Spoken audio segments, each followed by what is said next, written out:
Hello and welcome to a new edition of the Fingal's Cave podcast. Today we are covering another era in the Pink Floyd story. This time we are talking about Roger Waters and his solo works from the years 1984 to 1992. To learn as much as possible and to hopefully have a vivid discussion, we invited two specialists on this subject.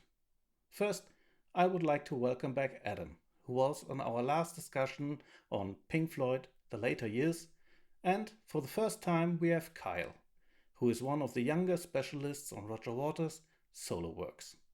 Welcome Adam and welcome Kyle. It's great to have you both. Thanks, Niels. Thanks for having me back. Really appreciate it. Hello, great to be here. Glad to be here. Great.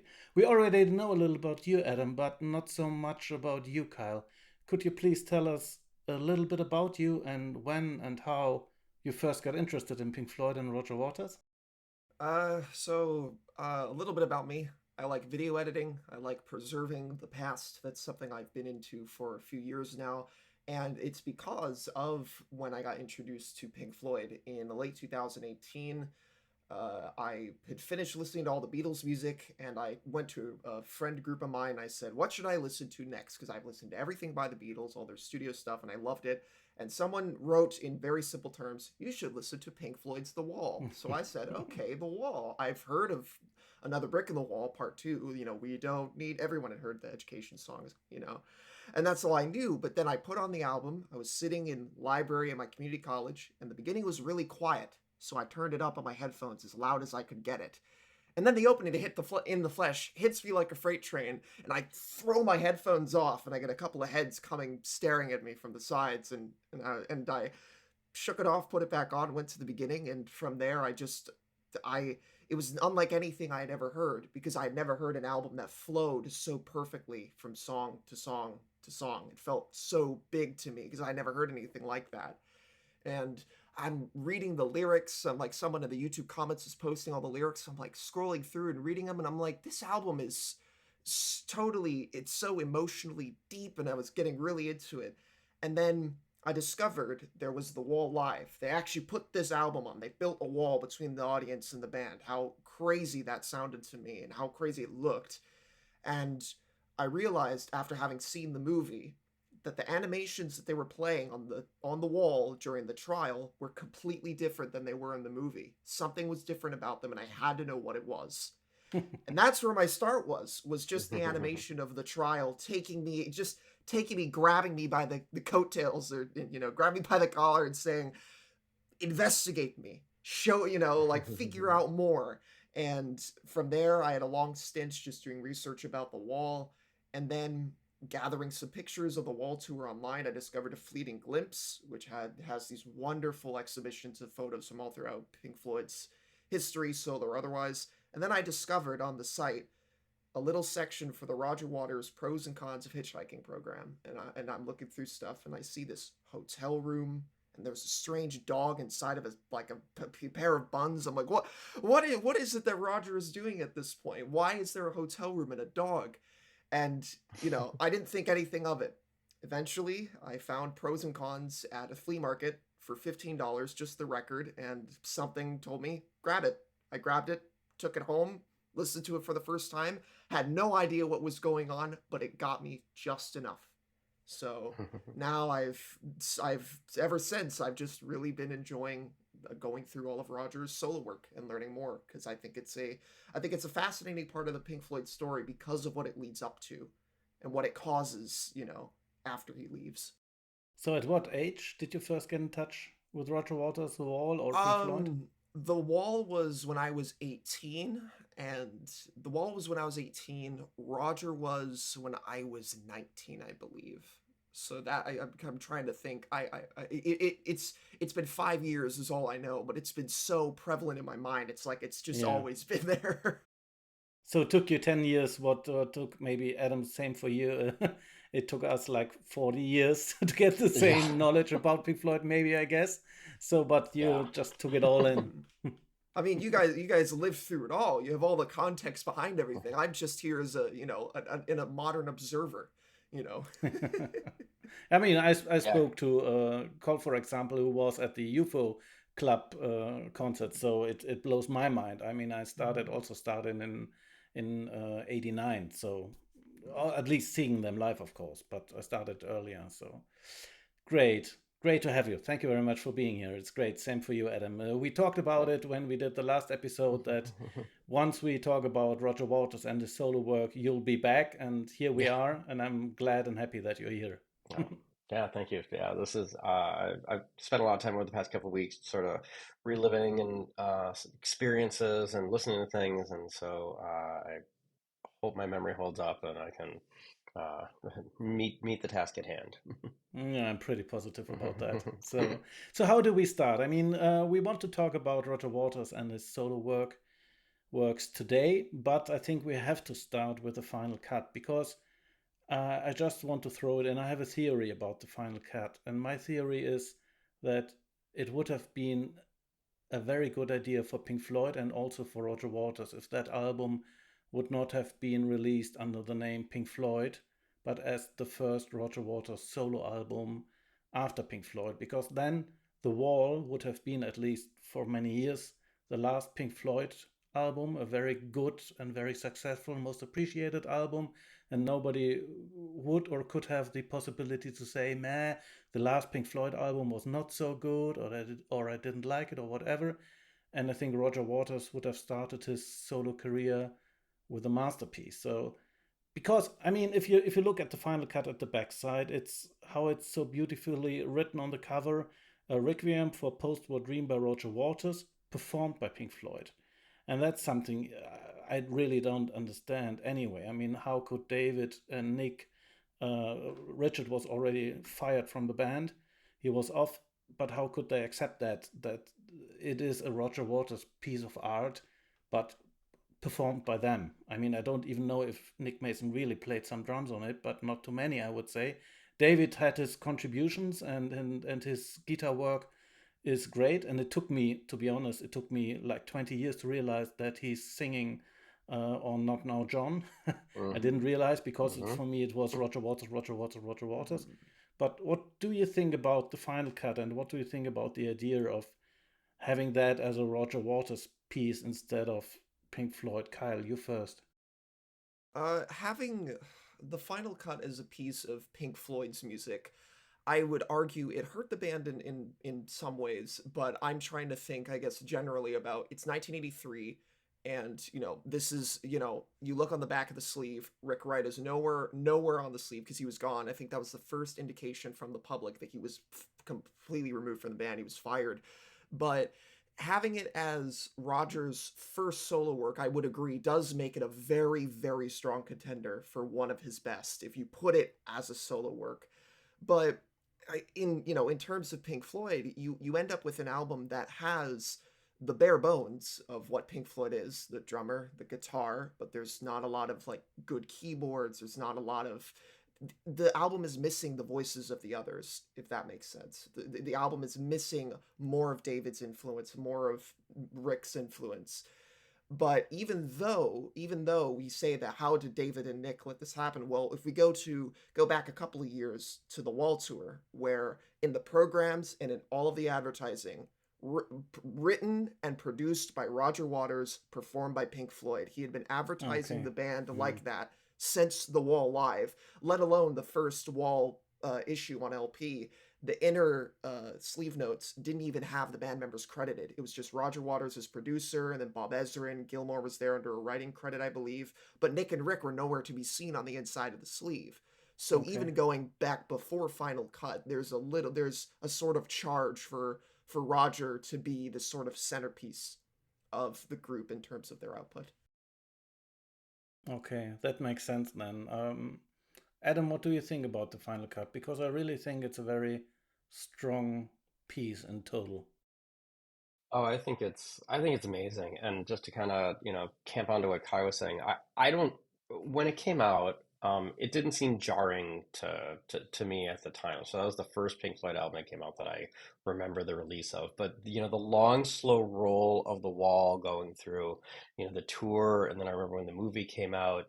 the positioning of Roger was, evident. And so when the final cut came out, um, Kyle's right. Like, I don't think there had been too many indications that, Rick was out of the band. So, you looked at the notes and went, okay, you see his positioning. It didn't strike me at the time as being, this was solo or not solo. It was like there's a dominant member of the band. This is what it is, and this is how they're carrying on. Um, I don't think it would have sold as well if it was a solo album. I do think that it fits very well into the canon. I mean, it's a great companion piece to to the Wall. Remember that when the movie came out, and they released the When the Tigers Break Free album. There was the idea of throwing all the spare bricks together into an album, and so it felt very natural and organic as an extension of the Wall. The other thing that and I know we'll probably get into this more, like I talked on the last podcast. I talked about the David Gilmour sort of solo pattern of having an album. The Final Cut seems to have a pattern as well. Like the Wall has a lot of little songs on it, and Final Cut has a lot of little songs on it, and Pros and Cons has a lot of little songs on it as well. So Roger certainly seemed to be in a groove, and so that's where I think it's a tremendous. First of all, it's a tremendous piece of art, but it's also a great transition piece for him, kind of going from band leader to solo artist. What is your Dave, interpretation on the name? The Final Cut, because it stupid did. enough and not being English, I always thought it would be the final cut between the band or between him and the band, but this might be a misinterpretation. I think you're onto something. I mean, the word "final" at the time seemed like something, and especially when you think about, you know, Rick's not on it, Dave's barely on it, Nick's not on the last song, there's other people helping out. I don't remember at the time thinking, well, this might be the last album, but there's a lot of clues there. Um, and I'm sure we'll talk about that more. I was going to mention, if anything else, and I guess going back a little bit to what I was talking about earlier, I talk about the final cut in this way, that it is, Roger was showing himself to be, like, as camping off what you said, Adam, he was showing himself as the predominant figure Mhm. in the band. However, that is not to say that this album is not full of some of my favorite, just Roger in everything that he does, and this will be, I guess, a continuing thing as we go at least into Pros and Cons and Amused to Death. He's very good at creating a soundscape with just Mhm. sound, and like when you listen to Possible Past or Paranoid Eyes and you have the volume up just enough, you can hear so much in the background. You can hear like little things like train cars in the distance rolling by and they're going from left to right, little bits of bar chatter. It's like a movie that's playing in stereo Mhm. in your head. It is so Mhm. excellent. And Yeah. but of course that comes with you have to listen to him gently, sort of spinning this yarn that he wants to tell, is what you're hearing, underneath all of that. And it makes me wish that Roger had done a little more of that. I wish he was a voice actor, because he could have definitely done a really good job at voice acting, because he has that natural Well, cadence to his yeah, voice. he saved all his voice acting for the new Dark Side. Um, I yeah, I mean, everyone will talk about uh Dark Side, old Dark Side, and The Wall as sort of being like the pinnacle of doing a concept album. I think the Final Cut may be even better, having gone through the movie making experience. I think all the sound effects and things that you're talking about, Kyle, probably came from that cinematic, experience of you need to fill the edges with stuff, and there's no better example of that um, than the Final Cut. Yeah, but it's very Especially, yeah. interesting. Sorry, it's very interesting, Kyle, what you said before, that it's like a movie listening to these album, and I think it even started with The Wall, listening to it, closing your eyes, and just it's like a movie watching without your eyes open, and all these little, as you said, Adam, all these short tracks, little snippets, even sometimes are like little scenes or little Hmm. locations. So he throws you around like listening to, and then you're in the hotel room, and then you're there and there and there, and that, as you say, continues up to Amused to Death at least. And we're gonna talk about When the Wind Blows, the soundtrack he did later on, but it's absolutely there again. So Hmm. I would love to read one lyric because we had a very bad example with Dogs of War. Adam, you might remember, of, I would say, bad writing. And if we talk about good writing, and I think Roger Waters was at his best between these years we're going to talk about. And just, I mean, the song Two Suns in the Sunset is a brutal text and a wonderful text. And if you just on the end, it's, he sings, "You stretch the frozen moments with your fear, and you'll never hear their voices, and you'll never see their faces. You have no recourse to the law anymore. And as the windshield melts, my tears evaporate, leaving only charcoal to defend. Finally, I understand the feelings of the few, ashes and diamonds, foe and friend. We are all equal in the end." I mean, I'm a little bit sad that it's the final cut has this bad vibe somehow, because it's very strong and really, really good. I got goosebumps just with you reading it, right? Like I Yes, Right. absolutely love that song, and I think it's Mm, probably some of his best lyrics. And yes. seeing it in concert, when he finally decided to perform it, like I wasn't prepared for that, and it was mm, moving. And I thought the animation they did in that show was really well. But at the mm, time, in the early '80s, and thinking about the Cold War, like this all seemed really real. Which obviously is a theme that goes through when the wind blows and Radio Chaos. So I mean, he was onto something. You knew that from the wall. Seeing his C&D type marches, and the interest that he had then. Um, it felt very much of the time and prevalent. But boy, I don't know if he could have been more poetic about anti-war than mm. in that Yes. song. I Yes. always And think yeah, Yuka? I was going to mention, I always think about Southampton Dock and what he writes in that, and just how it's weird to say, the lyrics just kind of flow out of him like water. When he Hmm. sings it, he's so, "They disembarked in 45, no one spoke and no one smiled. There were too many faces in the line, and gathered at the cenotaph, all agreed with hand on heart to sheathe the sacrificial knife." Like there's so much in that, and when he sings it, you just you can hear it with the ship horns in the background. Again, going back to the effects, for how simple that song is, it is so moving and brilliant, because the way that he writes and what he's writing about, because he's done so much, his interest is there in it, and you can tell that his interests and his passions are writing about, it's strange. His passions are about writing about these tragedies and shortcomings of man on a very large scale, but they work on a very intimate level. At least that's what I find. I hope I'm not over glorifying it a bit, but I feel that he really has hit something there, Now, I in think many it in many supports the respects. idea that if it would have been his solo work, it would have been perfect in that way. And but it's Pink Floyd. I mean, and Pink Floyd got stretched somehow so many times. You have that Syd Barrett era, then you have the Roger Waters, David Gilmour era, the early one. Then you got from '74 the Dark Side, post Dark Side era, '77 the Angry, and then the Wall. And then all these, I don't know too many bands that changed so much over the years, so many times got reinvented themselves. And I think the final cut in the end was, as a Pink Floyd album, a bit too far off the original Pink Floyd, as so many people like Pink Floyd, or what they like about Pink Floyd. And yeah, but that's the final cut. I mean, it's a moving and great album. It's not Roger Waters, so I think we should start with talking about Roger Waters' solo works. And it might even start with a quite difficult one, the pros and cons of Hitchhiking. He released in '84. As I understand from different interviews, he proposed the concept of the pros and cons to the band and the Wall, and they picked the Wall.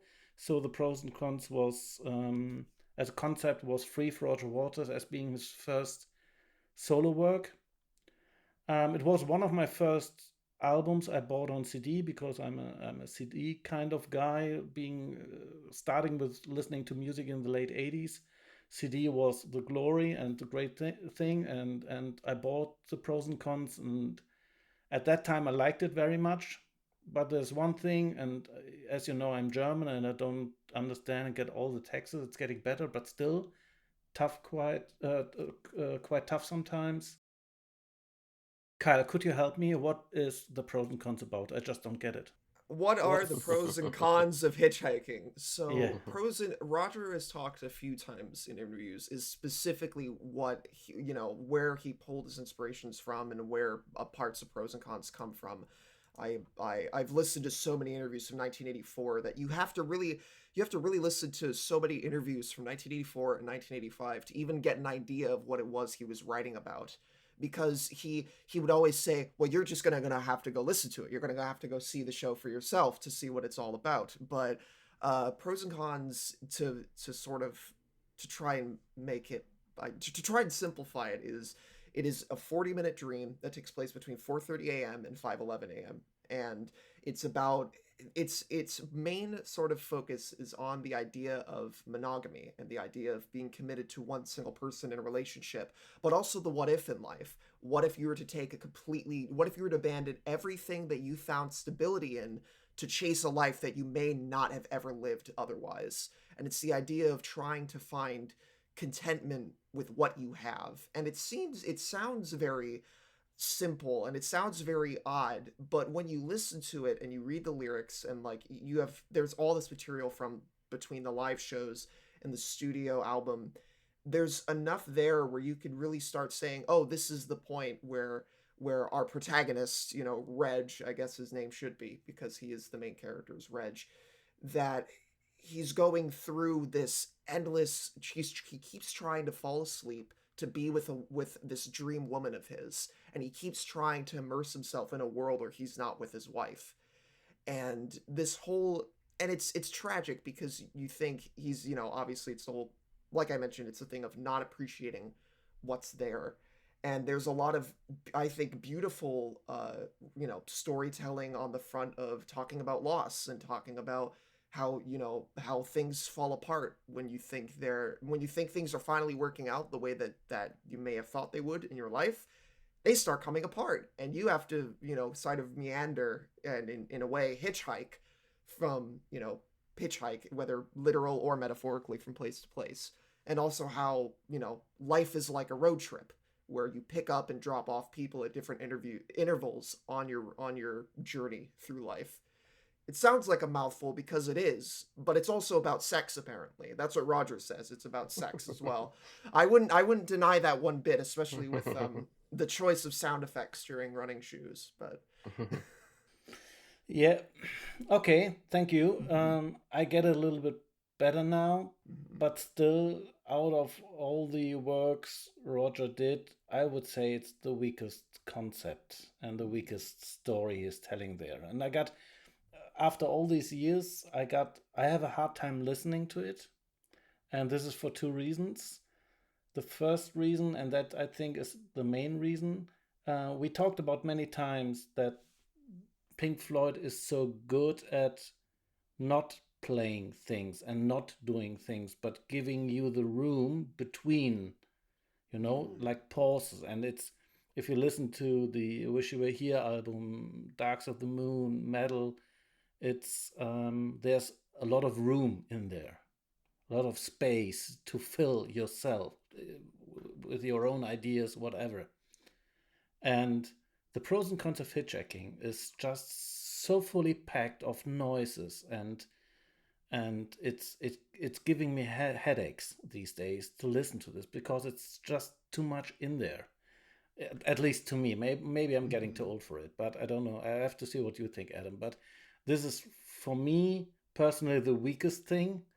And the second problem I have listening to it right now is that it overdoes the what we talked about, the theatrical thing, and he does not really spend, in my opinion, too much into creating great music. It's all about this story and this the sound effects and everything. It's I would not remember one melody from that album, and I even do remember some melodies from Radio Chaos, and we're going to talk about that one later. But anyway, so what do you think, Adam? Well, I'm squirming in my chair because Pros and Cons is at times has been my favorite album of all time. I mean, I could listen to it all Okay. day long, every single day for the rest of my life and never get tired of it. I have a completely different view about it. First of all, I gotta say, Kyle, I've been living with this thing for 40 years, and you've brought up things that I've never thought about. So I got to spend more time with it. So you did a great job explaining the story of the album and of the album, but um, like I was saying with the Final Cut, like I think there's such a strong affinity between the Final Cut and Pros and Cons. I think that they're structured similarly. I think they have these they're perfectly constructed concept albums. They've got a fairly rigid song cycle structure to them.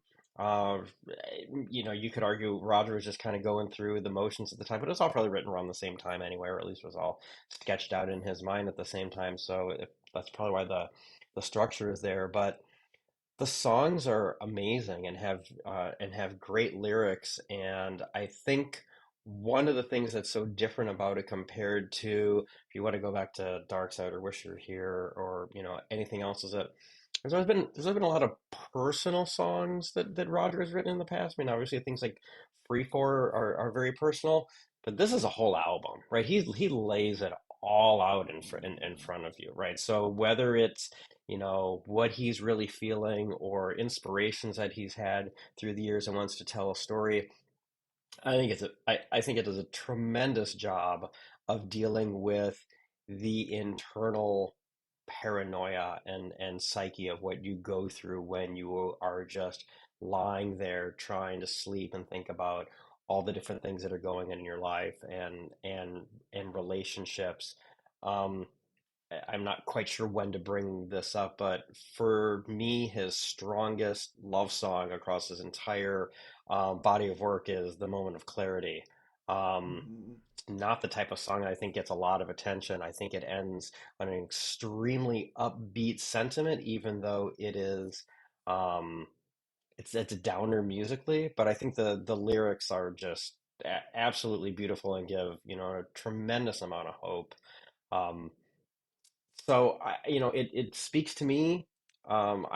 It doesn't sound like Pink Floyd. I think, and I'm not trying to lead you on to another podcast, but it came out within a week or 2 weeks of About Face, and so growing up listening to them at the same time felt they felt they're very bound together in my mind, and so they both felt like strong pieces.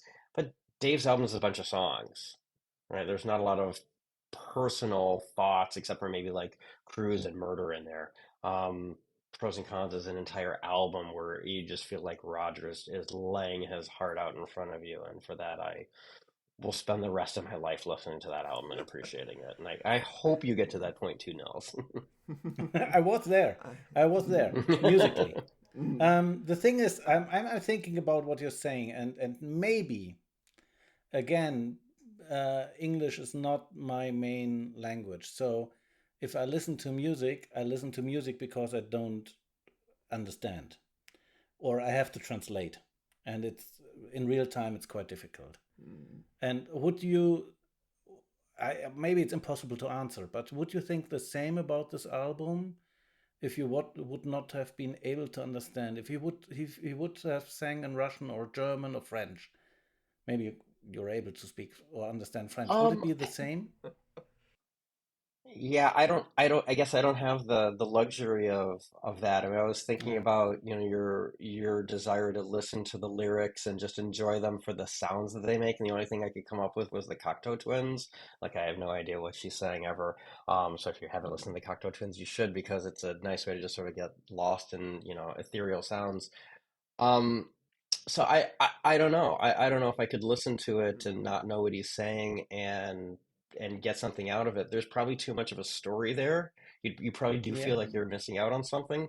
The Yeah. one thing that I've been talking to some friends about recently is there's so many references to um what's the word I'm looking for? There's so many references to real things in the pros and cons, that don't really, I think, emerge in other songs. I mean, they talk about, his green Lamborghini, Krupp Steelworks. He talks about, Yoko Ono. He talks about the golf course with his, little book of rules. And there's things like that that are very tangible. Hmm. You could probably say there's too many words in a lot of his songs, but that's part of building this dreamscape, right? He's pulling everything out of these dreams to tell you exactly what's going on. And I think it works really, really well. If you don't pick up on that, maybe you are missing out on something. Just to go back to the final cut, I think the final cut works without understanding the lyrics, and the lyrics are on top, just beautiful. But the album, the way he's singing there and everything, as you said, Kyle, is the words are just like water jumping out of his mouth, and it's like a very fluent thing. And there's nothing fluent on the pros and cons if you don't understand what's it about. And I really Right. appreciate that. And I think that might be something where we have a consensus here that if you can follow the story and if you can understand the metaphor of the story, it's really great. And if you do not, you're lost. I think Yeah, that's fair. yeah, I think it's very fair. If you're not, I remember again the first time I listened to it, I wasn't even looking at the lyric sheet. I was just in the dark with my record player, turning the thing up, turning it down every time that Roger started screaming because he screams an awful lot of pros and cons. I remember, I think there were 2 points in the first side specifically that I was left absolutely bewildered, and I had no idea why he was doing what he was doing. And it was Arabs with Knives in West German Skies when he Hmm. goes to Krupp Steel, outside Krupp Steelworks Hmm. on the outskirts of some German town, and he Hmm. starts screaming in German, and I Which was thinking to myself, where are we right now? Other than Germany, where are we right now, Roger? And I just had a chuckle at it because it was so absurd. I feel like this was Roger. I feel like to some degree, minor degree, that part of pros and cons was how Roger felt going to Dortmund during the Wall. It's how he felt visiting Germany, throughout his career, but I guess more specifically, so close pros and cons would have been the Wall. But going to like something like Moment of Clarity, Adam, because you talked about that. I there's something I thought about Moment of Clarity as you were mentioning it, that when he sings and Moment of Clarity faded like charity does, sometimes and that line at the very start where he says the moment of clarity faded like charity does, that line, it to me it speaks that although there is a hopeful ending where he has in fact learned something, he had it to me it means that he has forgotten the whole dream that he's just had over the 40 hmm minutes. He has yeah, forgotten everything that has happened to him, all the anguish that he went through. He's forgotten all of it, but the one thing that he has retained is that his wife is there beside him and he right. can't stand the thought of losing her. And Yeah. that is just, and you think Every Stranger's Eyes is a finale. He's belting and I see signs, and he's just like, this whole swelling beautiful ending, but then it ends on such a quiet intimate note. And that it's almost like Outside the Wall in the Trial to some degree, but the Trial is far more on the theatrical, like, you know everything's drilled up to 100 and you're just sitting there in the chaos as the wall is coming down. Pros and Cons just allows you to really sit there and think about it as it trails off into the clock, Hmm. Hmm. which starts and ends the album, because of course Roger has to make everything a loop. If he didn't Right. make it a loop, it wouldn't be a Roger Waters album, I don't think. Exactly. But I feel like I can't express in terms of, I guess because we're going to get to it, in terms of the studio album of pros and cons. You mentioned, Nils, there needs to be places for the listener to breathe from all the words. And I think the live shows allow the listener to breathe a little more because Roger does a little more with the piece live than studio, and it makes a whole world of a difference comparing the two together. So I know we're going to get Yeah. there, but Yeah. Yeah, I think that makes sense. I'll go back to what I said before about the Final Cut. I think that probably the movie making experience inspired him to, you know, dump a lot of stuff into the songs, right? And I think it works well in pros and cons. Um I think the space is filled, and whether it's conscious or subconscious. I mean, he had to create his own identity, as a solo artist out, even though he was, the main, songwriter in Pink Floyd at that point, and controlling everything. I still think he had to do something separate, and so maybe filling the space, because as you guys have talked about on the podcast 1,000 times, the beauty of Pink Floyd is what's not being played, right? Guy Pratt on his podcast talks about how Nick Mason is always just slightly behind the beat. I mean, there's things like that that make Pink Floyd Pink Floyd. Yeah, it was his band now, but he had to do some things to make it a little different, and I think he probably, did that with sound effects and stories and lyrics. Mm-hmm. So let's talk about the tour. He toured in 1984, mainly in the US, and he also tried, I would say, to tour in Germany, but at least one or two gigs got cancelled due to a lack of interest. I would say might have been a German thing. I don't know. And he toured together with Eric Clapton and Michael Kamen, so it was a great cast, great band. He continued that tour in 85, and one of the few very first bootlegs I got was from 85, the Bleeding Heart Band. I remember that quite well, Hmm. being on the cover. So he played on the first set, he played Set the Controls, Money, If, Welcome to the Machine, Have a Cigar, Wish You Were Here, Pigs on the Wing, In the Flesh, Nobody Home, Hey You, and The Gunner's Dream, which is, in my opinion, a great set of Yeah. tracks. And Yes. there were rumors that they even start preparations of touring the final cut in 84 before they finally split up. And I think it would have been quite close, at least that first set. Mm-hmm. And then on the second set, they played the whole Pros and Cons album. Um, Kyle, you already mentioned that he got more room and the band got more Mm-hmm. room and playing it out.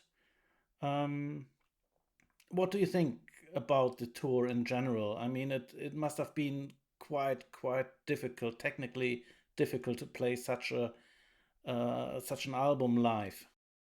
I Yes, and from I guess going back, we have to mention. I mean, we mentioned Eric Clapton, Michael Kamen, but I Hmm. really do want to mention the other players: Andy Dumark on drums, Yep. Tim Rennick on guitar, Yep. Mel Collins on saxophone, Yep. Doreen Channer, Katie Kassoon, Hmm. Chris Staten. All Hmm. I believe I have all of them now. I've mentioned Hmm. them all. I could refer back. I have the program in front of me, but all these musicians, all very like, I mean, you have Eric Clapton on guitar, one of the greatest, people believe, people say one of the greatest guitarists, who's ever lived. Yeah. And I Hmm. haven't listened to a lot of Clapton stuff, so I don't really know that. A little bit, I guess, negligent in that regard. I haven't listened to Clapton, but all of these players together, when they add a new spin to everything in the first set, and obviously that sort of precision and the idea of the sound was controlled by Roger because he wanted it to sound a certain way, but they're very tight playing together. There's no like loose ends. There's I mean, when you listen to, I think, let me refer back to the set list real quick, because I need there's a song on the first half that I really really like, and I almost like more than studio, which is a touch of a controversial opinion, I think. But if I look at the first half, it's weird that he starts with Set the Controls, because that song hadn't been played since 1970 or 1971 by Pink Floyd. Maybe 72. I no yes 72. My God, Hollywood Bowl is. Did they play it in 72 Hmm. or Yeah, they no? did. Yes. Yeah, a few Yes, times. I Rock I, I have to. Crackers and yeah. Yes, okay, so I have to remember that. Uh, but you go to Set the Controls and you go to Money, and then If is included in there, which is a really, and I think what they do to If is a really really good, like, slight adjustments. There's a little more lyrically. The pacing has changed. It doesn't sound as like simple, even though it doesn't sound that way, because you have when he sings, if I were alone. I'm sorry, I'm singing because I hear his voice in my head, and I would cry, and if I were with you, I'd be home and dry, and if I go insane, and they lock me away. I love when the backing singers get into that, and Hmm. Eric's there on the acoustic, and Roger's there as well on acoustic, I believe. It just sounds so lovely. It's a lovely version of the song. And then Have a Cigar. Have a Cigar is the song that I think, when you compare it to the studio record, and I love it almost more than the studio. The way that Roger does Have a Cigar in '84 with Clapton, it Hmm. is so energetic and charged, and he's he doesn't sing as good as David would have. He doesn't sing it like Roy Harper, but he definitely has his own Hmm. piercing edge to his voice. I mean, if you listen to the recordings, you can hear it. It's excellent. And the choice to end with Gunner's Dream, I love Gunner's Dream on the final cut, but when you hear it in '84, and on the right night when the audience is Hmm. just quiet enough, or you're listening to the soundboard from July 26th, it is one of the most unbelievable versions of that song, and he Hmm. does it consistently well on every date that Yeah. I've heard. Yeah. It is just, I mean, when you have when there's that bit right before he screams and hold on to the dream, sometimes you could hear a pin drop, which is Hmm. rare for a pros and cons show. The Hmm. audience is usually constantly, yeah, Roger, they're because they're the Hmm. Americans, they're screaming about Roger, Hmm. play money, whatever it is that they're screaming, but when you get to that moment, the whole audience is right there with him, on some shows, except for the first show in Hartford, I believe, where Roger had to yell at them quite a few times to shut up. And you could hear it in the recording. He's so frustrated. And story goes that at the end of the Gunner's Dream on the Hartford date, he threw down his bass and he threw out his arms and said, "The great Eric Clapton," and stormed off stage. But I've yet to hear that in the recording. But no, but the first set, I mean, we haven't even. I want to get to the visuals as well, because the actual presentation in orchestrating the visuals, you have the circular screen there, reminiscent of the Floyd tours of yore, 74 to 81, using that big circular screen. All the iconic films are there. You have, like, From the Wall, they use the Waiting for the Worms marching hammers during In the Flesh. There's nothing more foreboding than seeing the shadow of Roger standing underneath the Union Jack as he screams, "Zombie, no shouting, no screaming, no breathing! We will have order!" And he's doing the whole thing. And you can tell the audience is really, really into it because they're screaming from the moment he starts, you know. And but I do find it, I guess, not to, I feel like I'm diverting a little bit by mentioning this specifically, but I always find it funny that Roger performs In the Flesh 2 with Eric Clapton on that stage, because from what I've read, Clapton's tirade at a concert in 1976 is the reason why Roger wrote the fascist rant during In the Flesh Hmm. 2. So you have Roger on stage doing it, and Clapton's playing with him. I don't think Clapton would have ever realized that his his bigotry and his racism was now on display, and he was there playing something he inspired. I don't think he ever really realized that. But you know I'm rolling through in my head what all the songs look like, because I'm like, it's playing in a fast forward. But of course, when we're talking about the presentation of the show, we have to go to the second half, because at the beginning of the intermission, they roll down these massive 90 foot long set piece with the hotel room, with the window, the table, and the television. And they start playing a movie on the right side. It's Welcome to Blood City, directed by Peter Sadsey. It's this late '70s knockoff of Westworld starring Jack Palance, which makes sense because Jack Palance is on the album and he's referenced because Roger mentioned Shane. But the whole intermission, you hear the ticking clock from the start of Pros and Cons, and this movie is playing on the screen. And slowly in the distance, you see this comet that is coming towards the room. And all of a sudden, at the end of the intermission, it just starts. The band doesn't come back on, and Roger's like, "Right, we're gonna do another set." No, this comet, and the whole room explodes, and Roger's screaming over the mic, "Shit! Oh God!" And then the audience, of course, they're like, "What just happened? We were just hit with this huge explosion on 90 foot wide worth of screen." And then the album finally starts, and then you're already invested as the audience. I feel I'm always invested whenever I listen to it and I hear it come in, and it's there. I'm sorry if I'm going on too long, but I love explaining and talking about the technical side of Pros and Cons, because with The Wall we had the imagery of the marching hammers and the trial and the various images they put on the wall towards the end of the show. But Pros and Cons, there was a deliberate choice by Roger, whether or not he told anybody on the technical side, that they were going to have a 40-minute long movie playing behind the band, and they're all on click. It's entirely married to picture and sound effects. And the myriad of things that can go wrong and did go wrong was innumerable. We don't have video of so many dates on the Pros and Cons tour that you don't really see or know about these things. But Roger mentions in an interview at Earl's Court in '84, there's a projector that went down in Rotterdam. And if you listen to the Rotterdam show, a couple of the recordings, you could hear that some sound effects go missing towards the end of the second half. And I can't even imagine Rogers trying to present this work of theater, and all of a sudden, he checks over his shoulder and the middle projector's gone. Like something is gone, and but they have to keep playing because it's all married. But I love that. And I mean, going into I could go on about the films, but I'd like to let you talk. Adam and Nils, I'd like to let you talk a little bit, because I could just go on because the visual side is so fun. I haven't even gotten to the dog, my favorite part. The dog, he's in the background there, Reg the dog. I haven't even gotten to him yet. But There's well, so again, brilliant insights, and it's one of the things that I hadn't thought about in quite a long time. I want to go back to the Eric Clapton-ness of it, right? Because when the album came out, um, it seemed like a really big deal that Clapton was on it. I think what little information I knew about him at the time was that he liked playing guitar and liked playing guitar for people, and obviously there was a connection there, and I think he does an amazing job of Pros and Cons, but that tour is something else, right? That the part of the tour that he's on, I think his playing is absolutely incredible. He brings depth to songs in a very different way because he's a very different, even though Dave plays slowly as well. Eric plays, slowly in a very different way. Um, and so Gunner's Dream, yeah, the Gunner's Dream is like a whole different song. And starting out with Set the Controls and playing If, like you mentioned, like they all take on a completely different sound on that tour that isn't replicated anywhere else, right? Even the '85 tour, it pales in comparison compared to the '84 shows. And I think it's all due to Eric.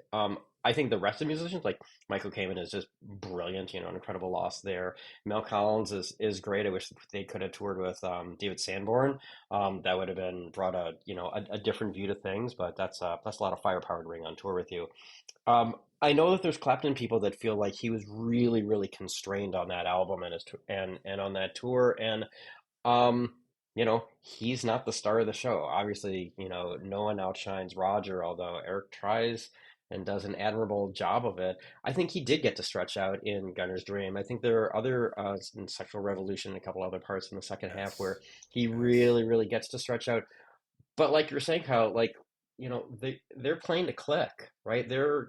He's got to get through this material in a certain amount of time, so Clapton's not going to be able to go off for a couple minutes, playing something, and that's okay because that's not what that album is, right? Like I'm grateful for hearing the shows where he performs and he performs well, and I think he does an amazing job, and that's part of the Pros and Cons magic, and is part of that 1984 magic.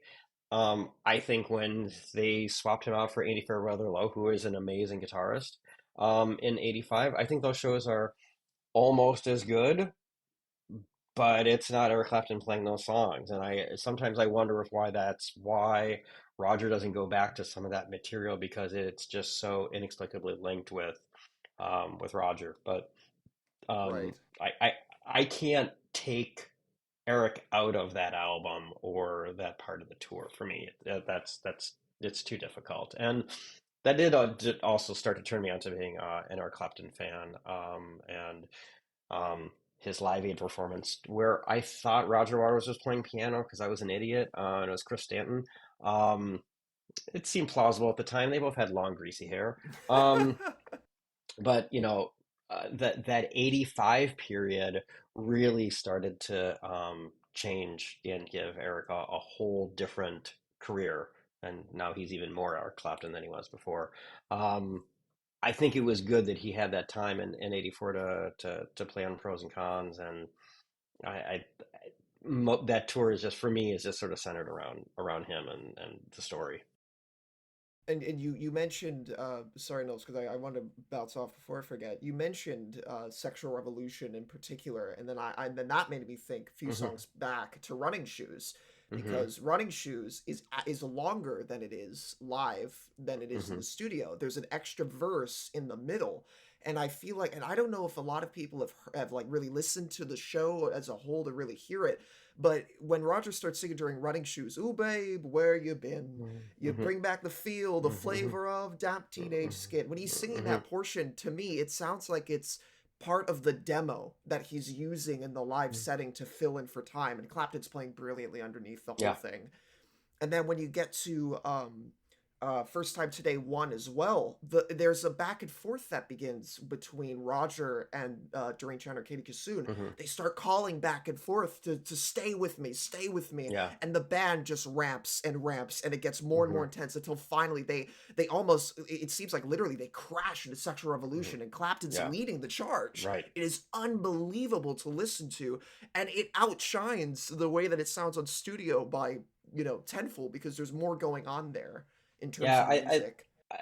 I think, and I'm not a big, girl background singer guy. I think we might have mentioned that on the last one as well. But the background vocalists bring out so much more in Roger's music. I don't know if he feels like he just can't take advantage of them in the studio, but in Pros and Cons on that tour, I think it brings a whole new depth to that story by the way he plays off of them and some of the ad libs that they do and filling filling in certain things. One of my favorite lines when they says I looked at the dog in the window, which one, the one with the waggly Wiggly tail. tail. Yes, he Yes, did. she did. Yeah, it's just perfect the way Hmm. that they fill in and play off of him and feels very natural in that moment that probably wouldn't have sounded as good in the studio. So they have just as much credit, and the saxophone too. I don't know how we lost saxophone in pop and rock, but somewhere after the '80s, it just kind of disappeared. But Nils has been quiet for a while, so I mean, I'm we're I'm I want to listening. want to know what here. you think of the live songs. Yes. Um, First of all, I would like to know from you, Kyle, and also you, Adam. Do you bother at all that it's already partly lip synced and playback, the singing from Roger? I'll go first, sorry, Adam, because I actually I wrote a very in-depth like write-up on how long Roger's been using like lip syncing for, because in Pros and Cons, yes, he does. It is like if you listen to the soundboard in particular from the 26th of July, or yes, 26th of July, during Running Shoes and during Go Fishing, when the main verse kicks up, you hear him whisper shouting into the mic. You could hear it underneath the music. And, that's apparent. Same thing with Every Stranger's Eyes. I think the 21st of July, which we have the video for, thank God we have the video for, it is an unbelievably good video for the Pros and Cons tour. You actually see the whole screen throughout the second half. It's brilliant. But you can hear at the beginning of during Every Stranger's Eyes when he says, "And now from where I stand," the whoever's doing the audio engineering there in house, they don't turn up the fader in time for the vocal to come in, so you hear Roger go, "From where I stand," like behind the whole band. And but I don't mind that, because I like hearing the little technical things that go awry, because it gives the shows their personality. I'm not bothered, and I point it out because people try to deny that he did, and I don't like that, because that's not the truth. I believe, but it doesn't mean I hate it. It doesn't mean that I think, oh, he's lip syncing this early in his career, blah blah blah, that all the McGuff that comes out around that. I think Roger, he was preserving himself to some degree, because I couldn't imagine doing all of Pros and Cons live night after night for 36 shows, even though it stretched across 84 and 85. I mean, imagine doing Gunner's Dream like constantly. I mean, he does that live. He does the Hold On to the Dream. He sings that live every night. Hmm. And Yeah, and Sexual he's Revolution killed his too. voice already, Hmm. And Hmm. even though he was, his yeah. voice was damaged during, I mean, you Hmm. listen to the studio, going back to Studio Pros and Cons, he hits a note during the end of Go Fishing that I cannot believe he hit. He's literally right there with the backing singers in terms of pitch and in the octave. He's right there, and it's on the road again, and he hits that really harsh on the road. I couldn't even imagine doing that live night after night. And then, of course, I say he's preserving himself by doing certain songs live and to the lip sync, but by 87 his voice is already, it's already south, even though he does Hmm. sound better on K.A.O.S shows than I remember him sounding. But But that I would say brings us back to the mhm. whole, maybe the whole criticism about Roger Waters in comparison to David Gilmour, for example, or even the, let's say, the pros and cons because we are there. The pros are that Roger Waters creates a show that he creates a lot of feelings. I mean, to all the, I told it before, but to all the Roger Waters shows besides Berlin 1990, we're going to talk about that later, made me cry, and none of the David Gilmour shows made me cry. They said it was great, but yeah, Hmm. let's go home now. Mhm. And Roger Right. Waters, I was literally crying. But Hmm. the criticism, the cons, so to speak, are: is it for the sake of the show okay and acceptable to fake the music, I e.g., the think singing?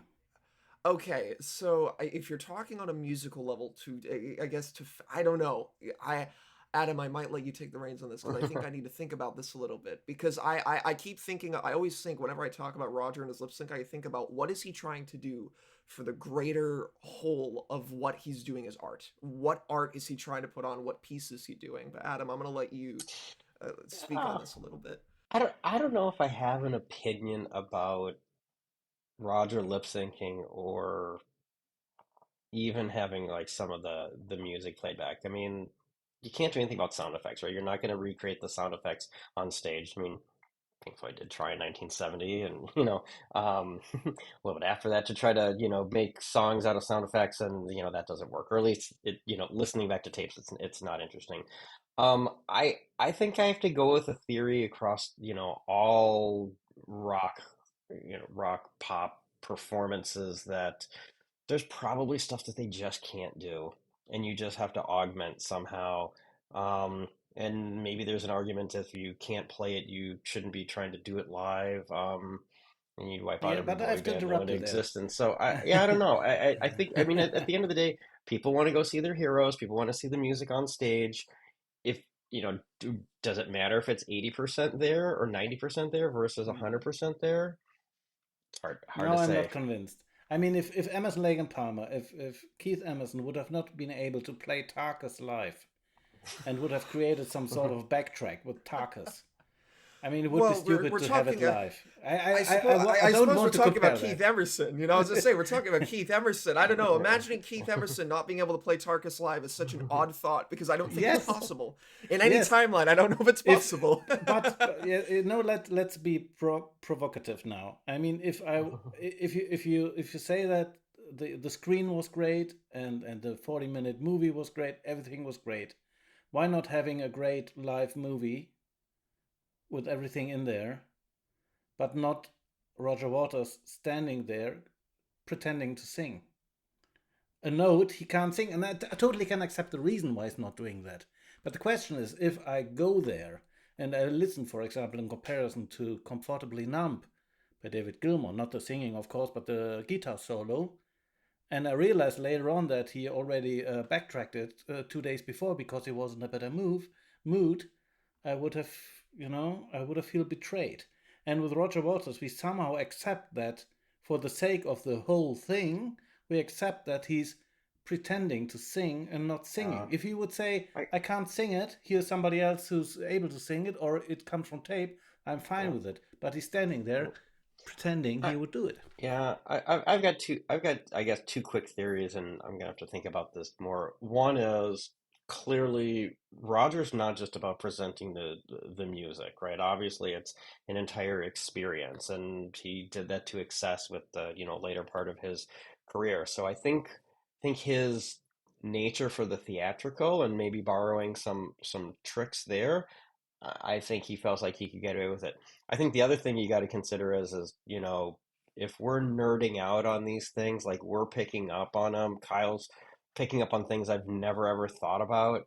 Um, Joe Schmo, who's going to the show, is never going to notice that he's lip syncing and doesn't really care, right? Mhm. You care because you're like, I just want to hear Roger sing. I want to hear Roger play.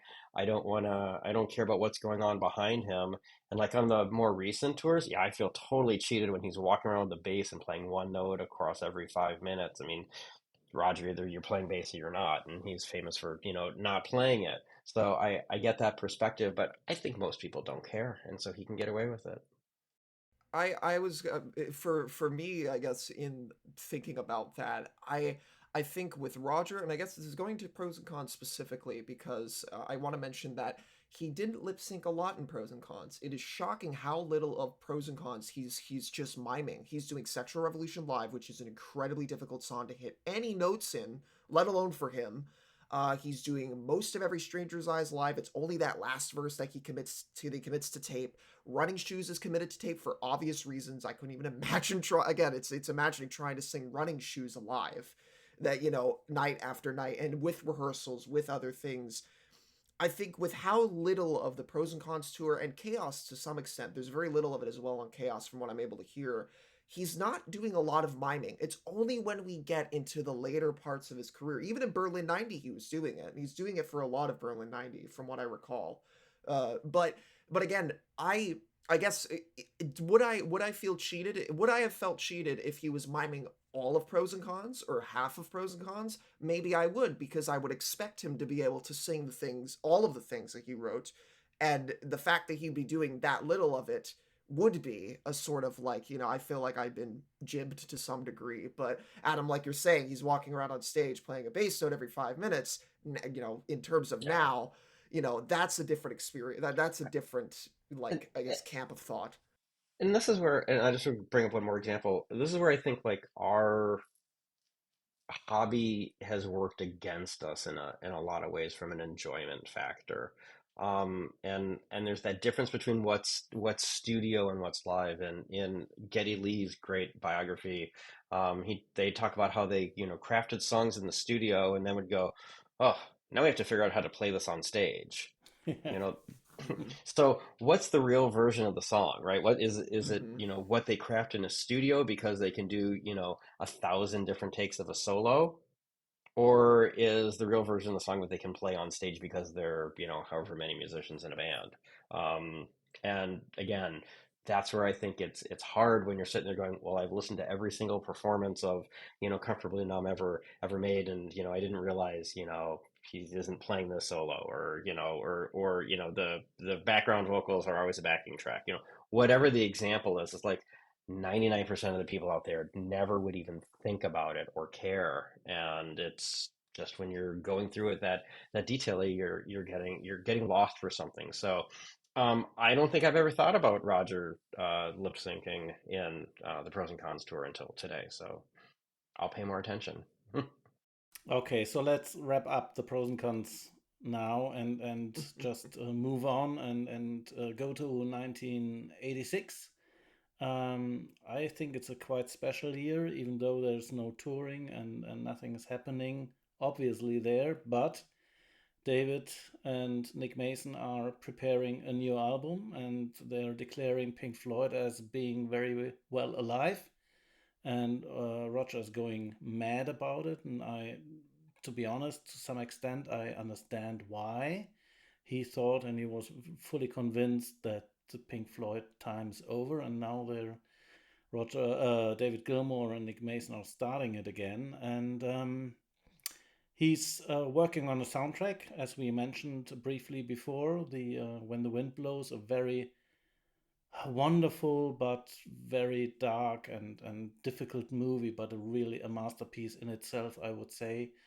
A movie I saw far too early. I was far too young watching it, but I watched it anyway and understood it, and it depressed me quite a lot. And he, together with Paul Hardcastle, Genesis, and a few more, he did an extended part of that soundtrack. And to me personally, this soundtrack is one of his best solo works he did, and I really like it, even though he did not have too much time creating that music. And here we are again, even when we remember the time with Pink Floyd, that when they were in a hurry and they did not have too much time, they created great albums like Obscured by Clouds, and for example.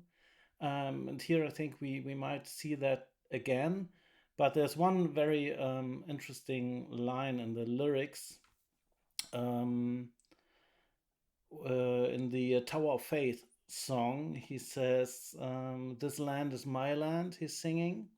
"This sand is my sand, and this band is my band," which is a neat little, almost hidden thing, I would say, against the world and against David and Nick especially. So, what do you think about the soundtrack, Adam? What is I see on your reaction that you're not Yeah. fully convinced that, or I'm excited about I it. You're not, maybe. I have regret with that album because I didn't know that it existed because it didn't get released in the US. I don't know if the movie even came out in the US, and so I didn't know about it until I think I just found my disc. I think I got it in 1988. So it felt like a missing piece to the puzzle, especially since there's the Morse code at the end of his music that sort of, would lead into the beginning of Radio Chaos. I wish I would have found it then and had been exposed to it. So for me, I can only listen to it with the regret of, what did I miss from the Roger Waters, solo experience and emergence. Um, that line of, this band is my band, that comes out loud and clear, less interesting in to hear that in 1988 than if I would have heard it in 1986. Um, I wish I listened to it more, to be honest. I listened to those tracks, I think only once over the past couple of weeks, kind of getting ready for this, and uh, I don't think the music that's on that disc, the Roger music, is all that interesting. He shouldn't be a film composer by any stretch of the imagination. But the two songs are great and fit in perfectly into Radio Chaos. So you have to, like, again, going on, what my regret is. Not only did I not know about it, but like, what could Radio Chaos have been? Because they're great songs. The production's a little bit more simple and stripped down, and I think it adds a lot to the story. Well, I for me, it's only when you mentioned When the Wind Blows, I had realized, one, I've never seen the film. I know of Oh, it, and I've okay. never No. I've never sat down and watched it. And it's funny, we mentioned the soundtrack. I was in a record store a couple months ago, and I actually found a copy of it, but I didn't pick it up at the time because I recognized the title. I'm like, Rogers is on this, isn't he? And I looked and he was on the back, and I saw the price. I was like, I'll go listen to it at another point, and it just completely slipped my mind until now. Um, so I guess I guess and specifically the line, this band is my band, and I think I think in terms of, I wouldn't say that was sort of the first that I would say, I guess, going back a little bit, just a little, to 1985 when he was talking in interviews specifically about what is happening to Pink Floyd. By towards the end of the tour in 1985, Pros and Cons, he was very adamant about saying there is no more Pink Floyd. The band is done.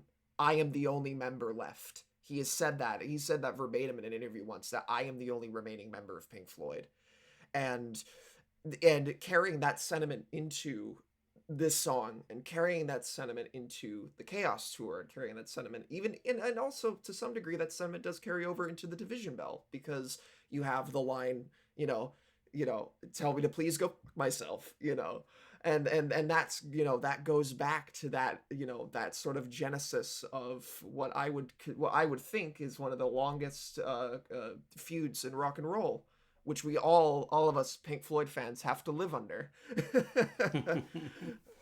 I think I can't remember who it was. Maybe it was Phil who mentioned a previous episode. It's like trying to get your parents to do a coloring page together when they're divorced or something like that. I can't remember Yeah, what yeah. exactly the metaphor was, but it certainly does feel that way.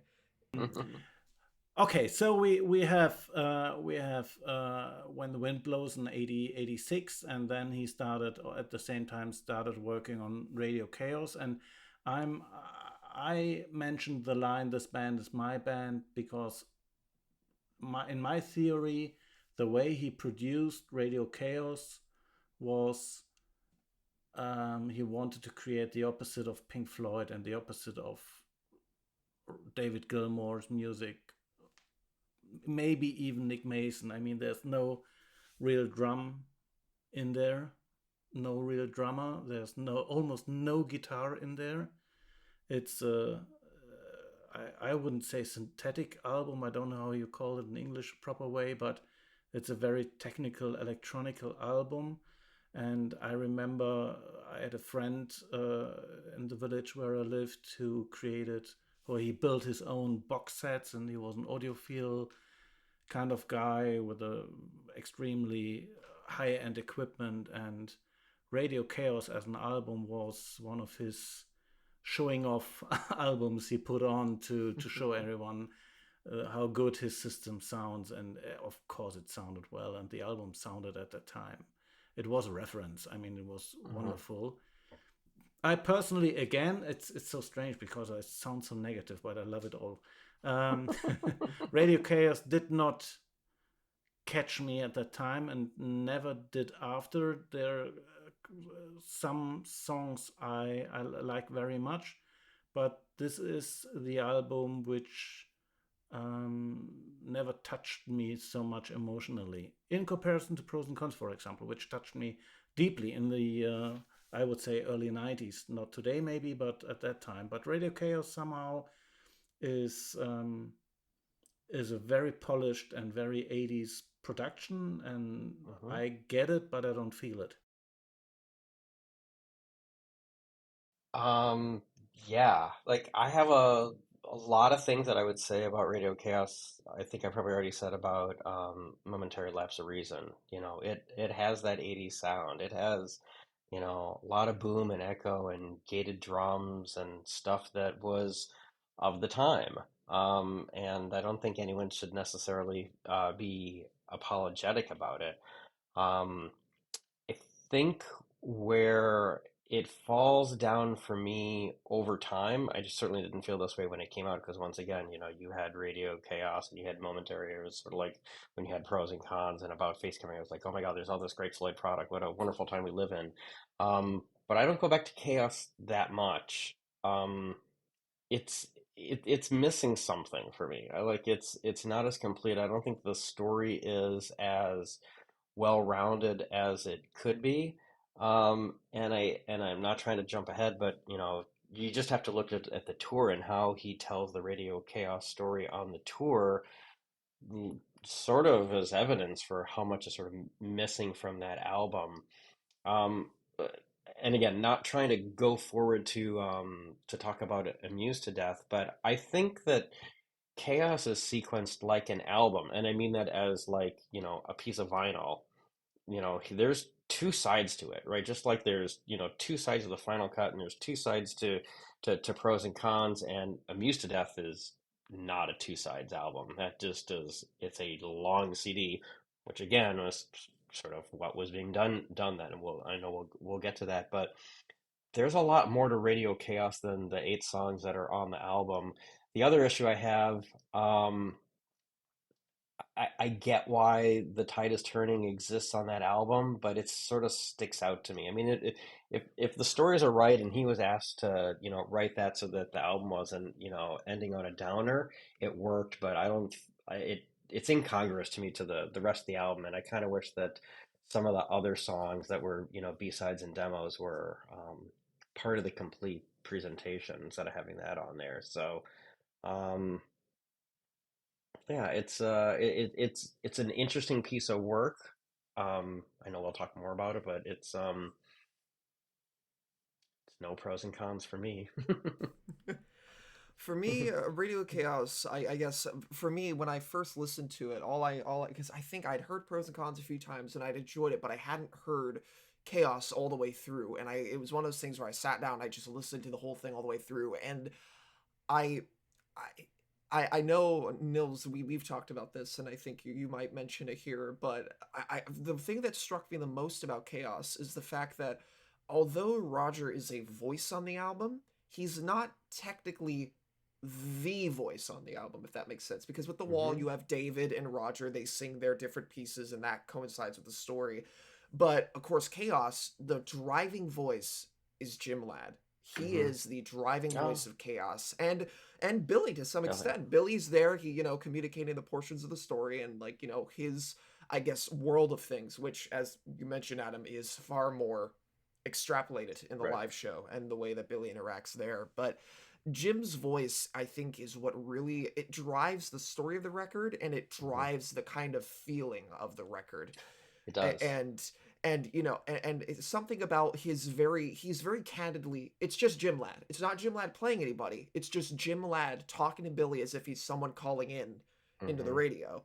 And it gives it like you're listening into a conversation you shouldn't be hearing in some respects. But Titus Turning, I think it fits. I think Titus Turning belongs where it does on Chaos, and it's only because other than the fact that you end on such a downer, like 4 minutes. I mean, it would have been a lot. It would have been crazy impactful for the album to end with 4 minutes, because then you Hmm. realize, oh, this is. It's like how I think of the way that it's weird to compare it to this, but the Jeff Wayne War of the Worlds from the late 70s, the very end of that album What is do you like even the know about that? That's great musical knowledge you have. Wow. but because at the end of that you have the moment where the Martians are reappearing and like a space exploration, and then it ends with the Martians taking out the U.S. like explory, craft, and then you realize, oh, the Martians are like coming back, and it's this thing, and that's how the story ends. Chaos could have very well ended that way. Yeah. It's gonna be Yeah. that way, but the way that Roger chose to end it with that little glimmer of hope for the future, I think it's almost in tune with what he would be writing with Amused to Death, because it's that little shrivel that like maybe if it's the thing he echoes now, the whole thing about, if everybody was treated equal as brothers and sisters, then we would notice that the tide is turning. Yeah. We would feel that along among everybody all over the world, and the idea that this is the crap that our children are learning, and who holds the aces, the East or the West, which again is echoed at the beginning of Amused to Death. Hmm. Really, I think that's why it's funny, because I was flicking through a K.A.O.S video last night to look at the screen films, and there's a Calls from the Hall portion where someone walks up and says, "Hey Raj, are you planning on doing a Radio K.A.O.S 2?" And Roger responds from the booth where him and Jim are. He says, "It's not going to be called K.A.O.S 2, but I will tell you that some of the things we're performing tonight are going to be on it," which is a deliberate lie, because nothing from live K.A.O.S ever appeared on Amused to Death. Right. But the ideas are there. All of the ideas in the core are there. And I think even going back to 1986, in an interview where he showed off a demo for Me or Him, he talks about that he wanted to focus on television and Hmm. radio and television together, which he didn't get to do this go around. But I guess going more to the album at hand, I think Chaos musically is stronger without the DJ chatter between Jim and Billy. Yes. As individual songs, they're way stronger. Being able to hear the intros and the outros and be able to hear things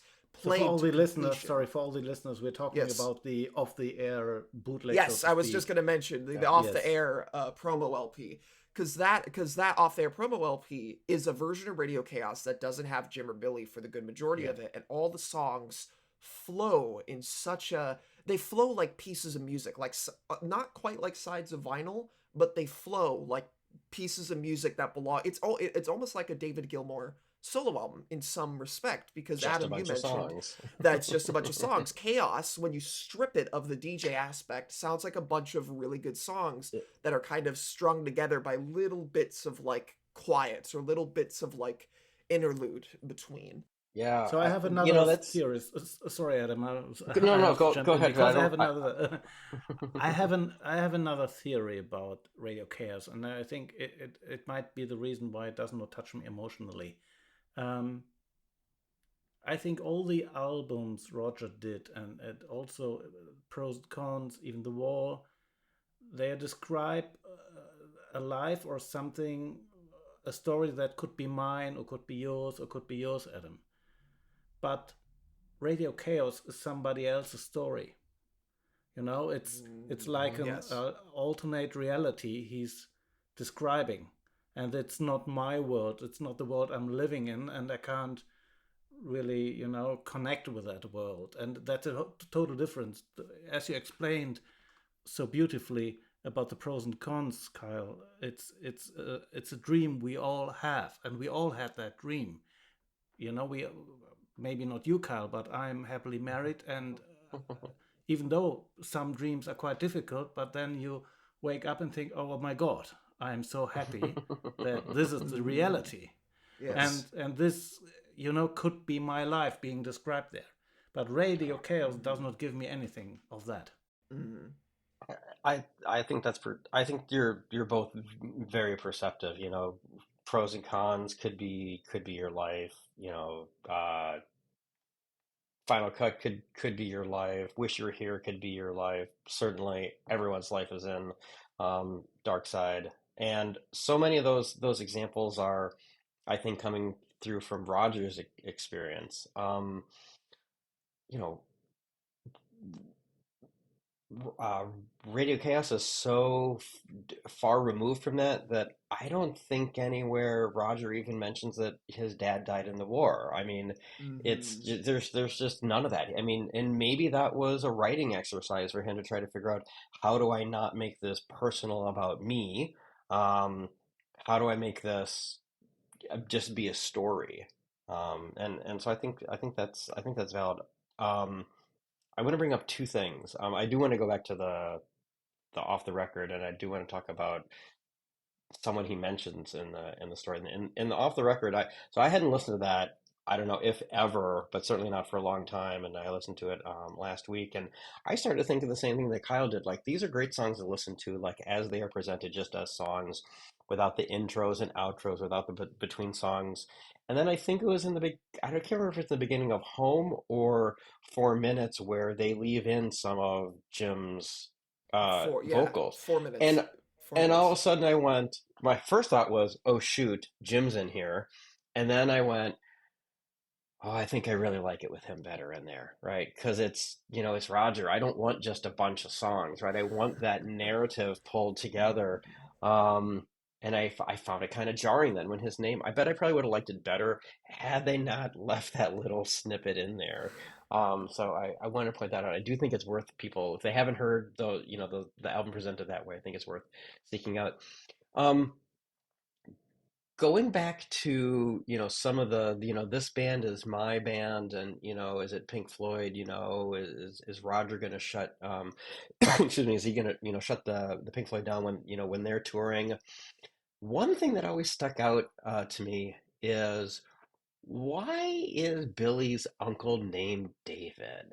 Right? Like, why is David's name in there twice? Like, what type of affinity does, I keep saying affinity, maybe I shouldn't. What type of,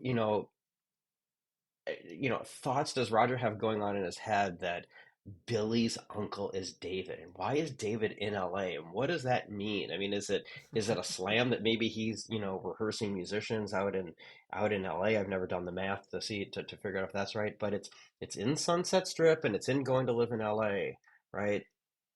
Why? I mean, have you guys thought about this? Do you have I've never any thought about it. feelings? I've never thought about it in the context of like, is Roger going after David? I've always thought about it like it's just Billy just happens to have an uncle that's named Dave. But I guess to some degree, Of I all think the there names is. in the world, Yeah, that's what he but picks.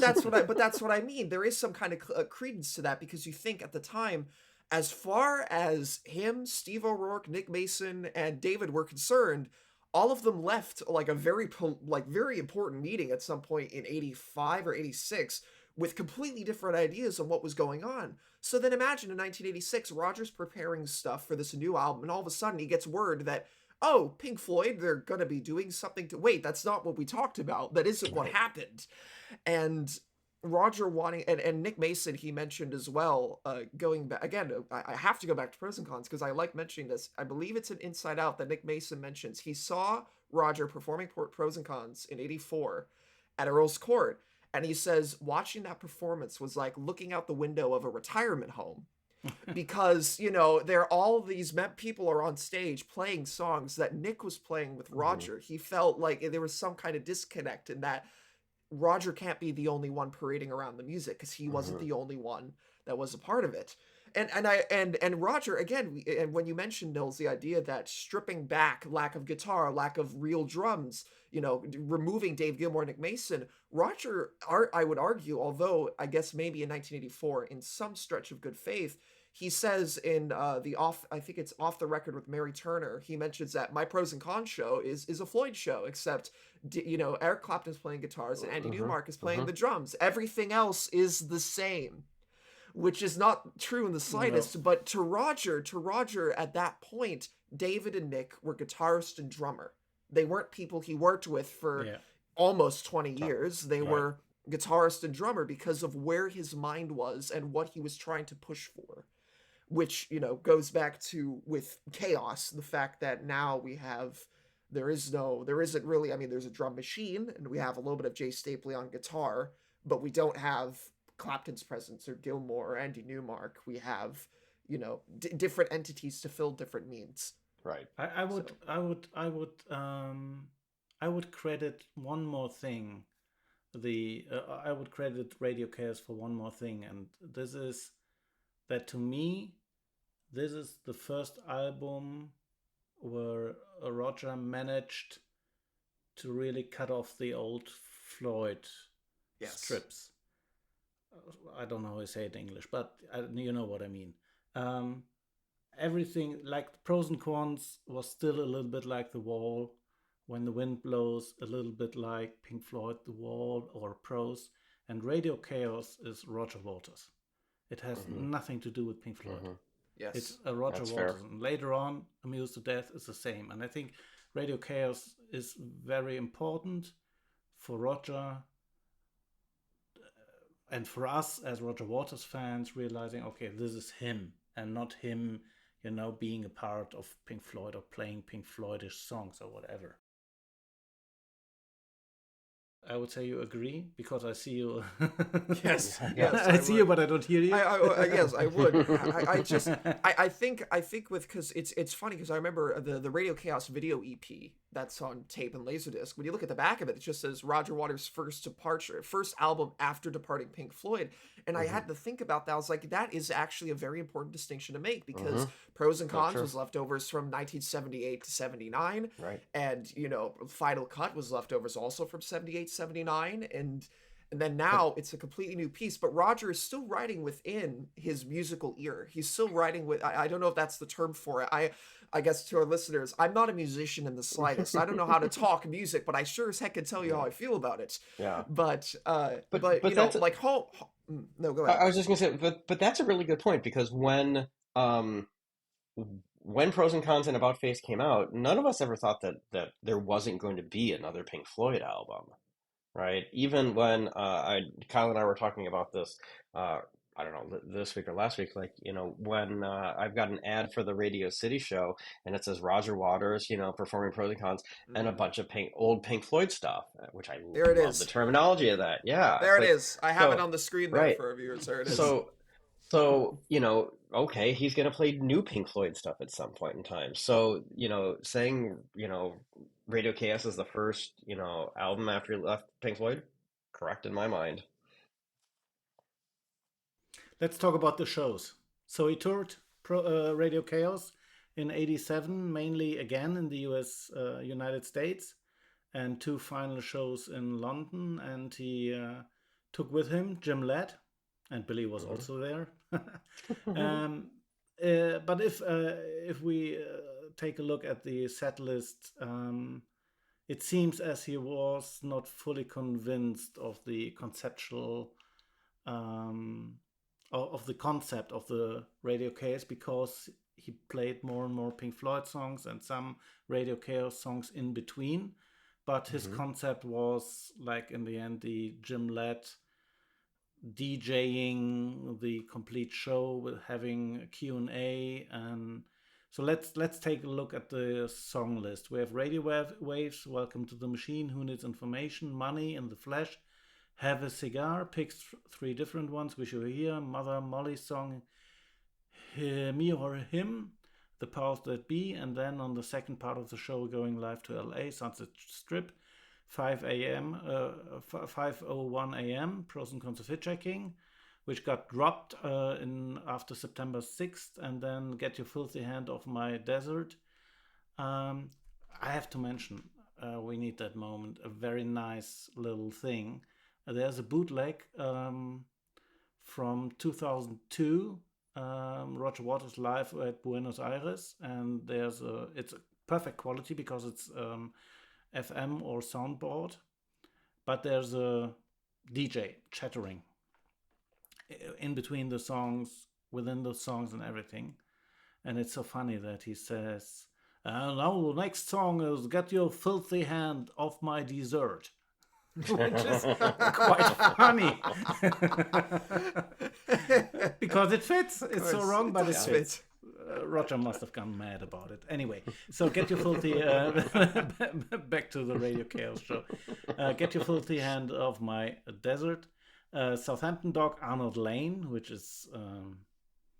which has been a video only, as I understand, not played live. We'll get there. Well, I'll mention it a little bit. If...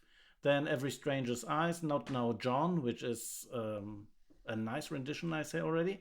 Another Bring the Wall Part 1, Happiest Days of Our Lives. Another Bring the Wall Part 2, Nobody Home, Home for Minutes, and Tide is Turning. And as encores, he played Breathe, The Great Gig in the Sky, Brain Damage, Eclipse, and Outside the Wall. But only once, I would say. Yes. So, Kyle, what do you make in comparison to the Pros and Cons tour? What do you make? So I disagree with something you mentioned at the very beginning before you went to the set list, that Roger wasn't confident with the concept of K.A.O.S. Okay. I believe he thoroughly was. However, what he learned from the Pros and Cons tour, and this is something I've seen read like from other people who have been, and like reading testimonies of people who went to Pros and Cons shows, that people would be there for the first half, and when they realized he was stopping playing Floyd music, they would leave before the second half started. Oh my god! So it happened several times throughout the Pros and Cons shows. So with K.A.O.S, Roger must have had the thought, what if I were to immerse it?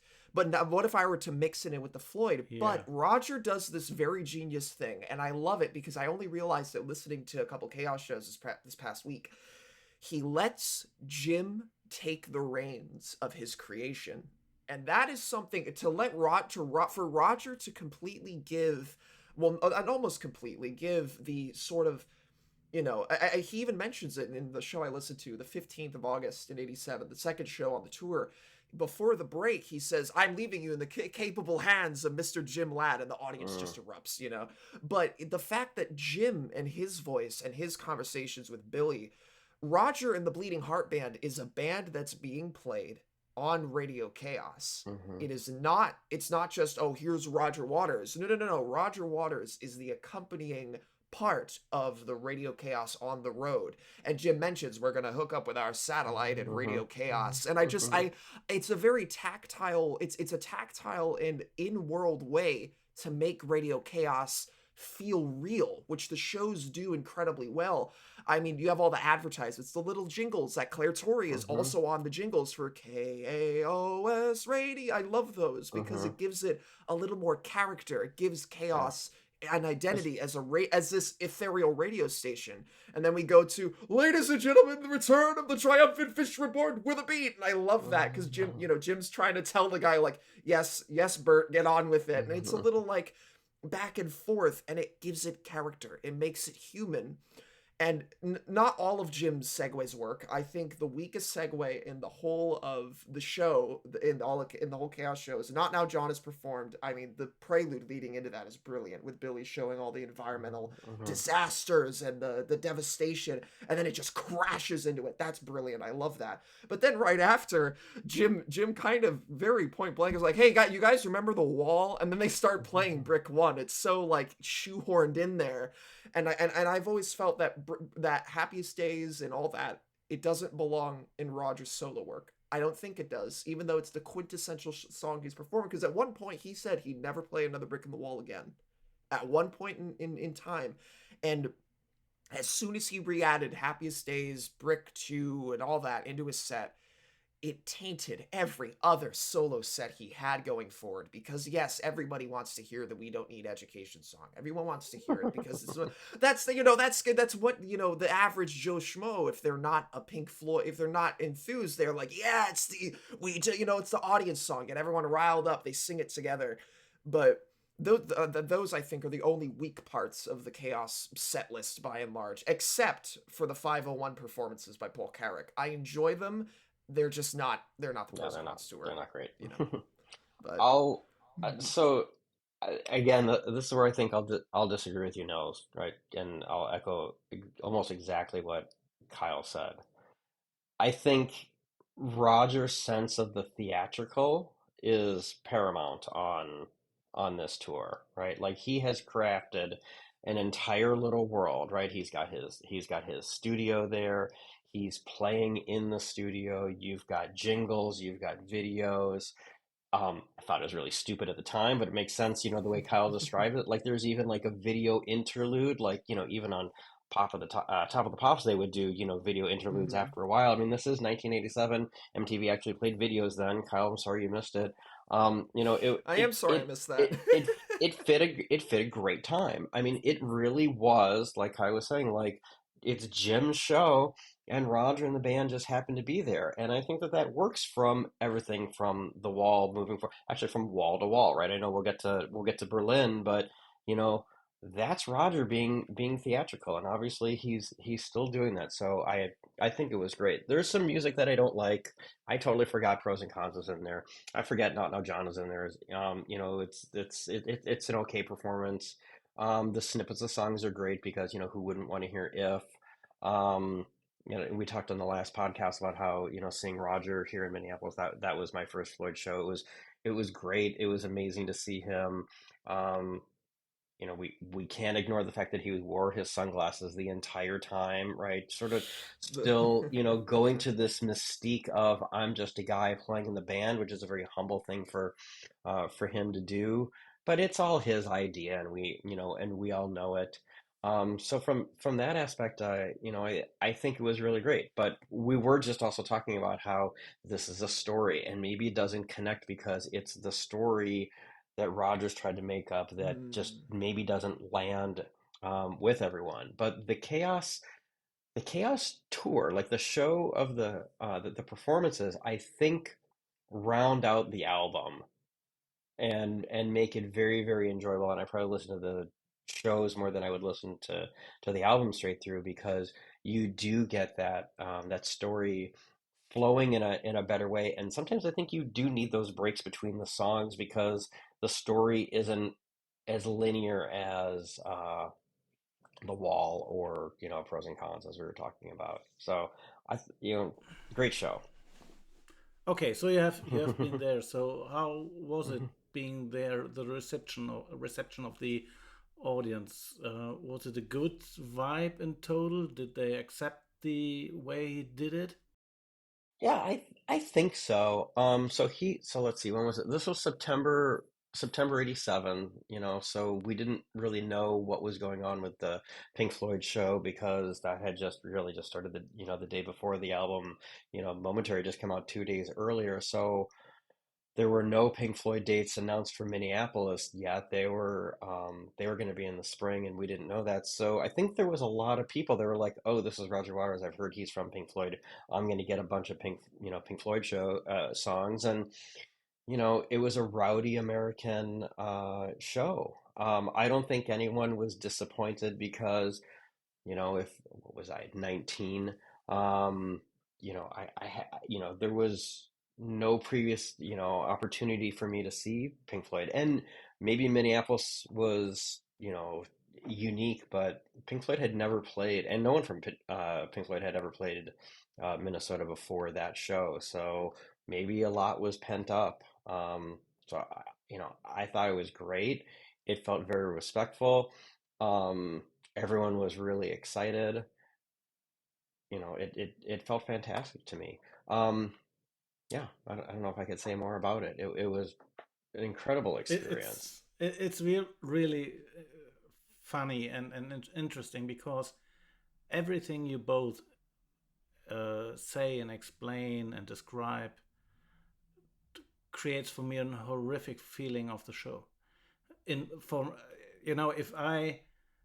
if I want to see a theatrical thing, I go there and understand it. But a music live concert to me, having a Q&A there, having a phone booth, talking to the audience, having a DJ talking to a virtual Billy, and just, you know, every single time the concert gets, teared apart between the songs because there's something totally different happening there. But if it has been successful and if the people have liked it, I'm happy. You, But for me you, personally, it would have been horrific. yeah, you didn't see U2 on the Zoo TV tour because there were a lot of No. things stolen from that. Big overdone production, calling the White House. I mean, yeah, Bono was in control of it all. It didn't delegate it to someone else, but there was a phone booth. I mean, there are a lot of similarities between the shows, but Mhm. Roger's theatrical. I think you Yeah, have but to there's just come to no terms with flow in that. there. If you listen to the live Um, recordings, there's no flow. It's just Mm. it's music and then you have chatter, chatter, chatter. Then it's music again. It's I no. I would I think well, because there isn't a flow, because it's more of a it's again, I guess because you're horrified by it, but it's the radio show that's being mhm, played in the venue. So there's got to be little bits of chatter where Jim's talking with local DJs and with random people who just want to mhm, ask Roger a question. And right. I like, and of course we talk about the setup and the stage and things. We have to mention Mark Fisher and Jonathan Park. Those two guys, like, without Mark Fisher and Jonathan Park and Stu Fish and that whole that mechanical side of things, these shows would not have worked. Like, the Wall would not have worked without the ingenuity, and neither would have the Pros and Mhm, Cons and Chaos. They were responsible for building these sort of. I wasn't sure where else to mention them because I've yeah. neglected to mention them the whole time. But because I think of architecture when I think of Roger's stage shows, because he's Mhm, very good at creating architecture. The DJ booth that's in the corner, the mhm, phone booth that you could just go up and you're calling in to Radio Chaos. yeah. And I feel like if I think I need to do this myself, and maybe someone who's listening to the podcast who's a little more time than I do can do this. I would love to transcribe all the calls from the hall segments. I want to know what people in these cities were thinking and talking about. What are they asking Roger? Are they asking about, because are they ask because the one guy comes up in one of the recordings I listened to. He's like, so where did Roger come up with this idea of Magic Billy, who's in a wheelchair and he's communicating and hacking into things? And and Jim's like, I don't want to tell you too much because we have to wait to watch the show, but he explains a little bit. I just want to know how many people were actually asking about Roger, as opposed to saying, hey, what about Pink Floyd? Because I feel like after enough shows of that in America, Roger Yeah. must have been just so sick of it. I You know, yeah. Nils, I think the two other reactions I have to what you're saying is one is I again I feel like we miss some things sometimes because we're busy listening to tapes and I don't tend to watch videos, so I think you miss out on certain things that are going on at the time, and I think you're losing out on that. The other thing is, at least in the States in the 80s, radio was king. There was no streaming. Cable TV was, barely a thing, and this is what brought us all together. And the classic rock stations were all formulaic. Everyone had their shock jocks, everyone had their different shows. They did their little segments, and so how that got into Roger's psyche, yeah, I have no idea. But listening to the Radio Chaos tour was like listening to classic rock in that era. I think the answer of where Roger got it from is because he started doing interviews with Jim in 1979 Yeah. around the wall. And then Jim had his he because Jim his autobiography is called Radio Chaos. I think it's a life on the FM dial. And that whole autobiography is primarily about his upbringing into radio. And the station that Jim was working at before the K.A.O.S tour, and this is a bit of historical context that, please, if anyone's listening to this that knows more than I hmm do, right, I need to know, hmm because I haven't had the time to read the book. But Jim replaces the name of the radio station he worked at in LA with K.A.O.S as sort hmm of means to talk about rock radio and what it was like to have free rock radio. Yeah. And and Jim and the whole push throughout a lot of these Chaos shows, and Jim will say it, that Chaos is about live rock and roll. It's hmm about the spirit of radio and the freedom of radio without all these constraints and all these, like, playing the most, comfort, the most, like, regular music to the masses. And Right. that and you can still feel that sort of in radio today. I can't My local radio station, the classic rock radio, I can name you every single song they have ever played in the last 20 years, because they play 18 of those like Yeah. classic rock songs, and they're all the same thing day after day after day. Mm-hmm. It's almost mind numbing. And Jim and K.A.O.S and everything, I feel like K.A.O.S is not just Magic Billy's story, but it's also Jim's, because Jim was that sort of pioneer of free rock and roll. And that's why he was admired so much by not only the artists, but by people who listened to deep tracks and people who listened to his shows over the years. And it's why he struck up such a good rapport with both the audience of these shows and with the people he's worked with. And I think that's a very strong testament to Jim's understanding of what made rock and roll radio, like you mentioned, all these segments and things like that, what made it so special for the people of the time. And I guess, because Nils, you're in Germany, the German radio is different than the U.S. in terms of the way it was structured, even in the 80s. But I yeah, that's just kind of. I'm not sure where I was going to go at the end of that, but I've said my piece at least about Jim and sort of his perspective, the idea of where Roger got this radio idea from, and immersing himself into that. So, Okay. Maybe I'm on a totally wrong boat here. Um, what I understood all these years and what I learned was that it did not work, the whole concept as a show. Roger was totally frustrated about it, so he decided not to tour mm, with Amused to Death because he mhm. did not get the appreciation for it he expected, and the whole concept was far too complicated. And to me, listening to the shows, I understand why, but I get your point. Mm, right. Well, Well, but it is fair to say that Roger, yes, he was frustrated. He was frustrated in 85, like at 85 and 86, 87. Like he definitely, and because you have to remember, a lot of the funding for these crazy concerts and these videos was coming out of Roger's pocket pretty much yeah. directly, I, you I know? I think that And I like, think that's something that and sorry, Kyle, I didn't mean to no, no, no, it's fine. talk over you, but I mean I do think it's important to think about the fact that he's out there trying to stop Pink Floyd from playing his songs at the exact same time, right? And Hmm. their tour was sponsored, right? They had a lot of money dumped on them to at least push through that 87 leg of the tour, and they're playing multiple nights in bigger venues, and Roger's struggling because they did such a good job being a faceless band for all that time that no one knew who the hell Roger Waters was. So, Yeah, good if he point. was frustrated, it's part of it. I think was his own doing. Um, I wish I really understood more about what Chaos 2 would have been. Like, I know there's shows where he mentioned it.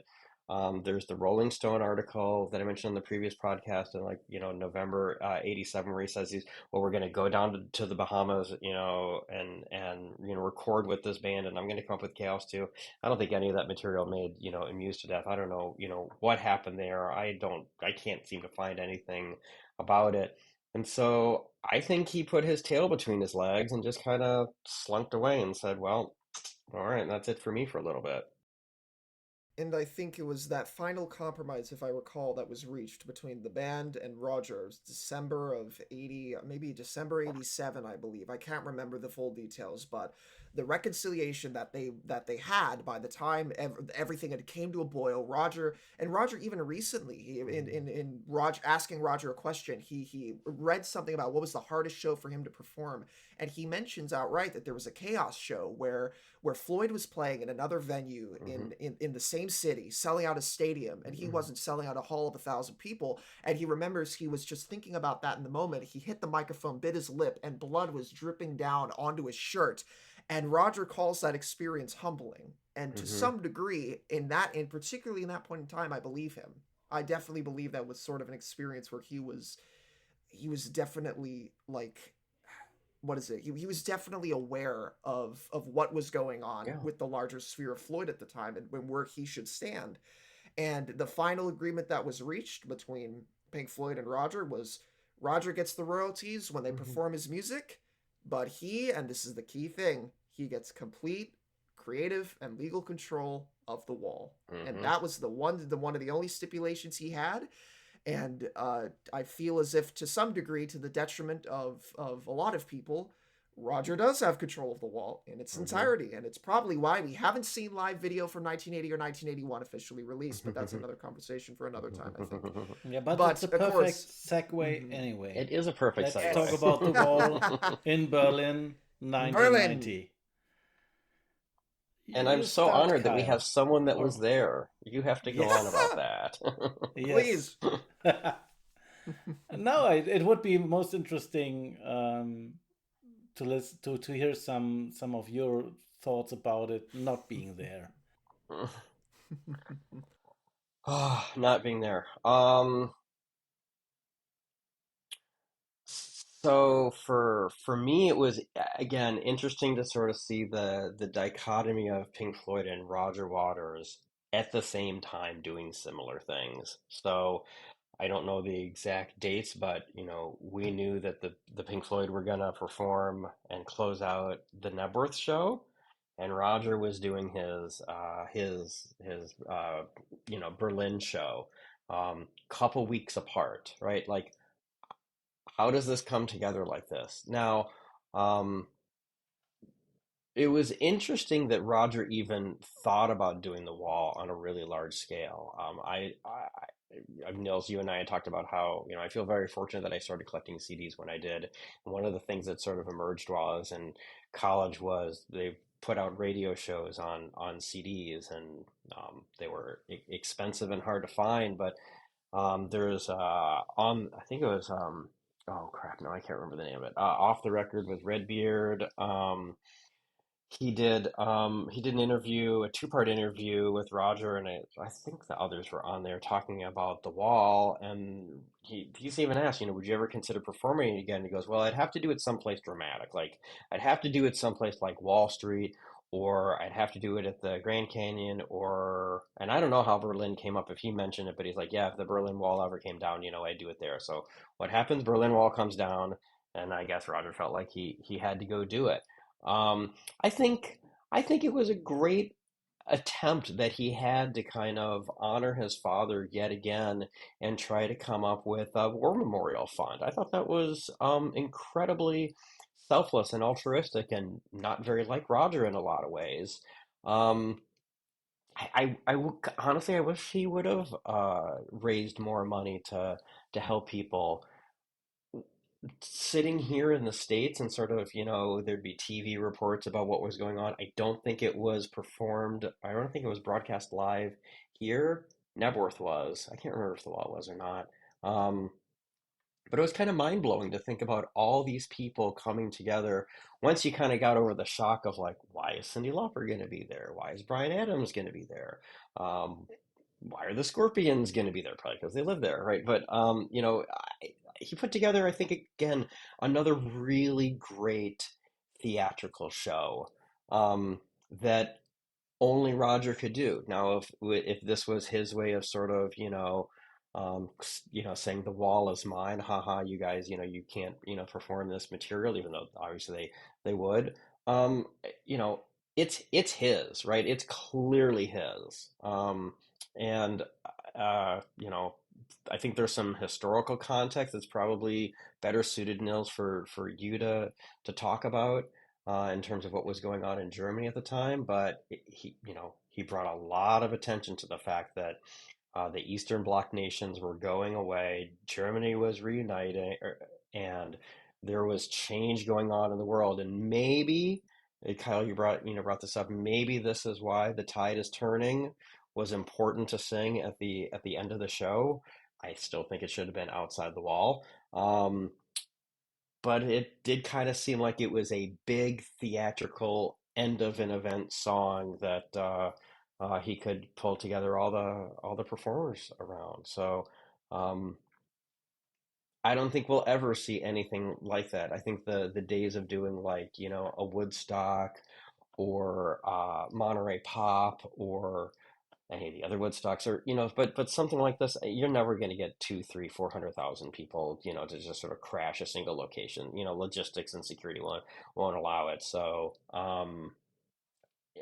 truly, I think, a unique piece of art in not only Pink Floyd's history, but rock music and theater in general. Mm.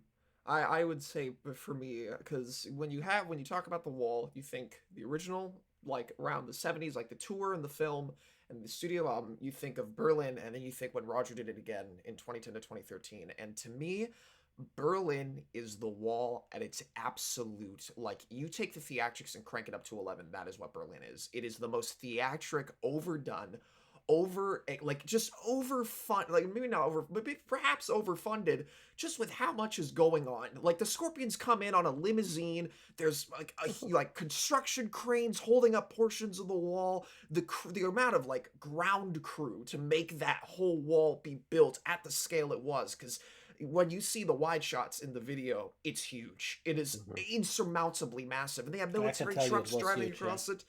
I mean, yeah, you were there. It was absolutely massive. But when it comes to the show itself, the performance wise, I think, and this is no discredit to the people that Roger got. I like some of the bits in the show. I think, like I wrote because yesterday I rewatched Berlin for the first time in a while, and um the orchestra adds quite a bit to some of the songs. I think that if you were to Bring the Boys Back Home as performed in Berlin is the best the song Great. has ever sounded and Yeah. ever will sound, because Roger now has at his disposal the right tools to create the perfect version of the song. The full choir, the choir and orchestra conducted by Michael Kamen. You have all the military, the military personnel that are there on the snares, and it's a beautiful moment with the visuals of the white crosses of the unknown soldiers. It is absolutely beautiful stuff. But then we have Cyndi Lauper sing Another Brick in the Wall Part Yeah. 2, and Brian Adams. and Yeah. Bryan Adams singing Young Lust and What Shall We Do Now, Yeah. and we have Van Morrison singing Comfortably Numb, which might be the Horribly. most out of place thing I've ever heard. Yeah.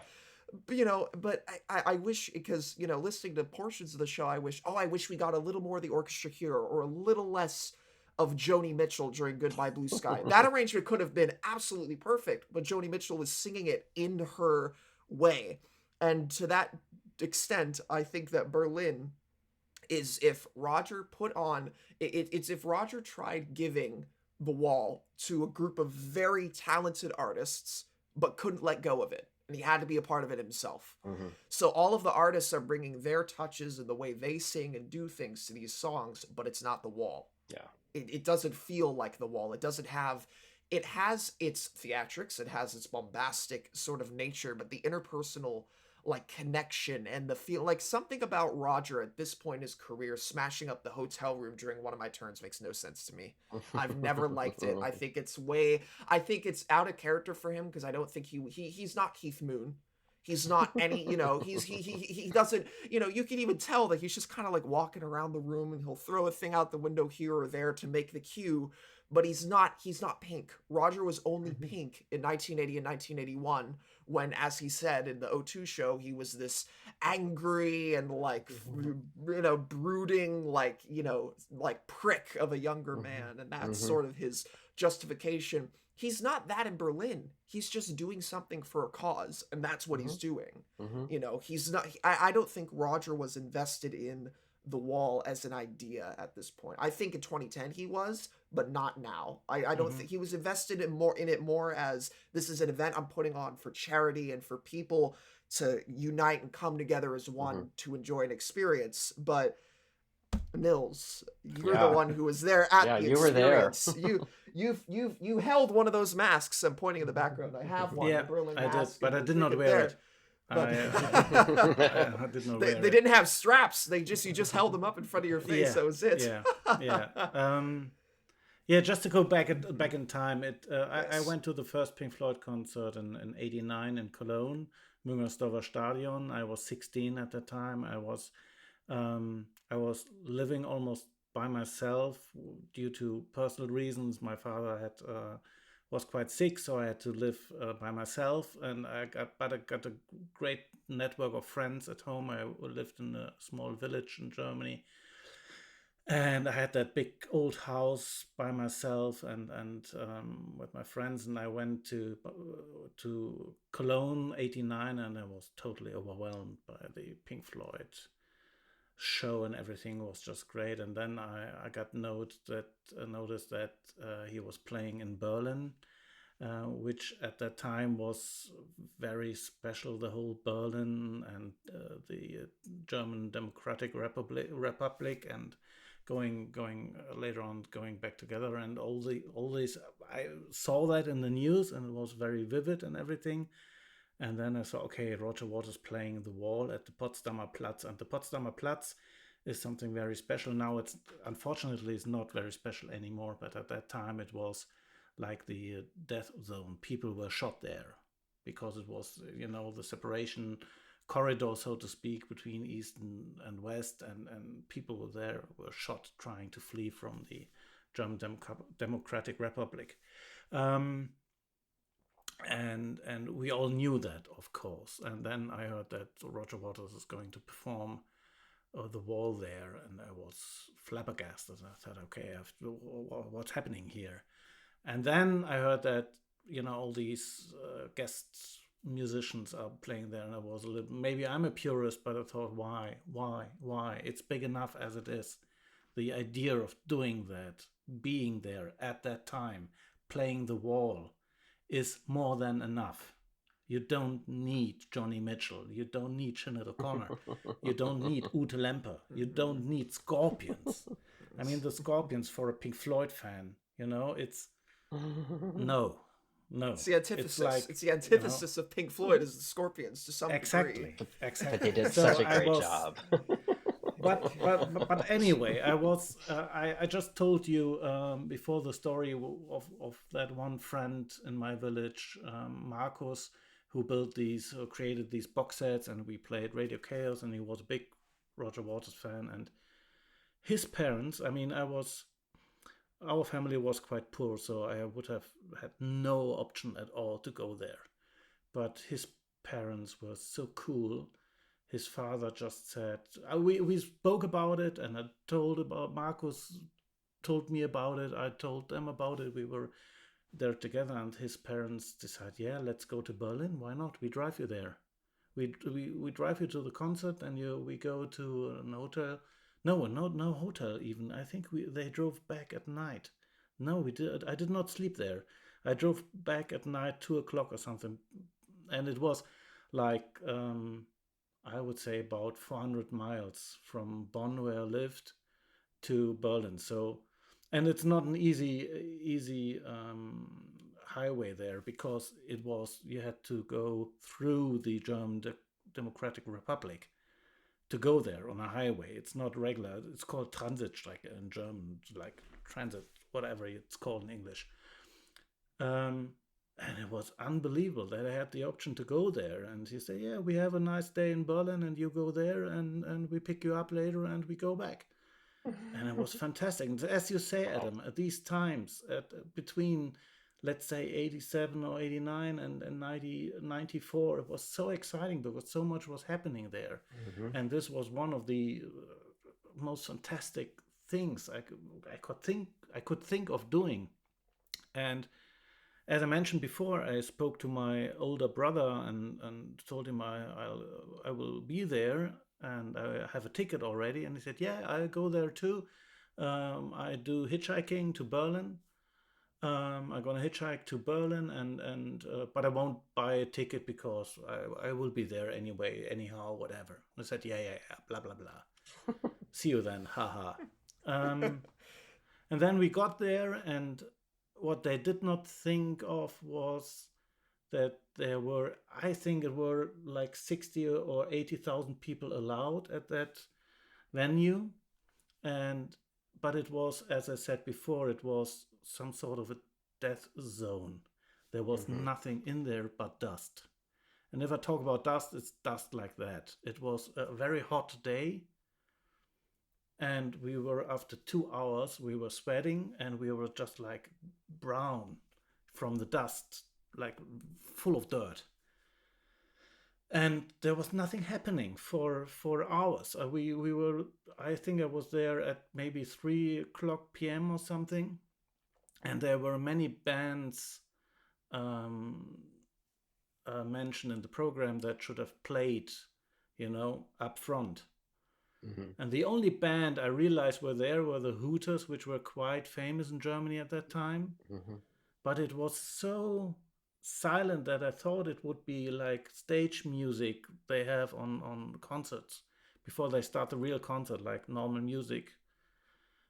I never would have thought that it would have been a real band playing there because I wasn't too close, because it was so huge, the whole stage, that we thought it would be stupid to go too close, not to be able to see everything. We wanted to be quite on the back, just see the whole thing, because, as you said, the whole thing was just bombastic with the crane and everything. So it got darker and darker, and when it got, like the blue hour, so to speak, the real deal started. And during the Scorpions in the Flash, the PA went down, like completely. They were able to finish in the Flash, but when they wanted to start the Thin Ice with Ute Lemper, there wasn't just no music. It was all dead. And it was all dead for, I would say, 5, 6, 7 minutes. Completely nothing. It was dark. The complete stage was dead. There was no light. It was just like switched off. And then it started again, but they did not start the song again, or it was like there was a tape running and they switched the amplifier back on. Ute Lemper was singing, but she was at the end of her song already.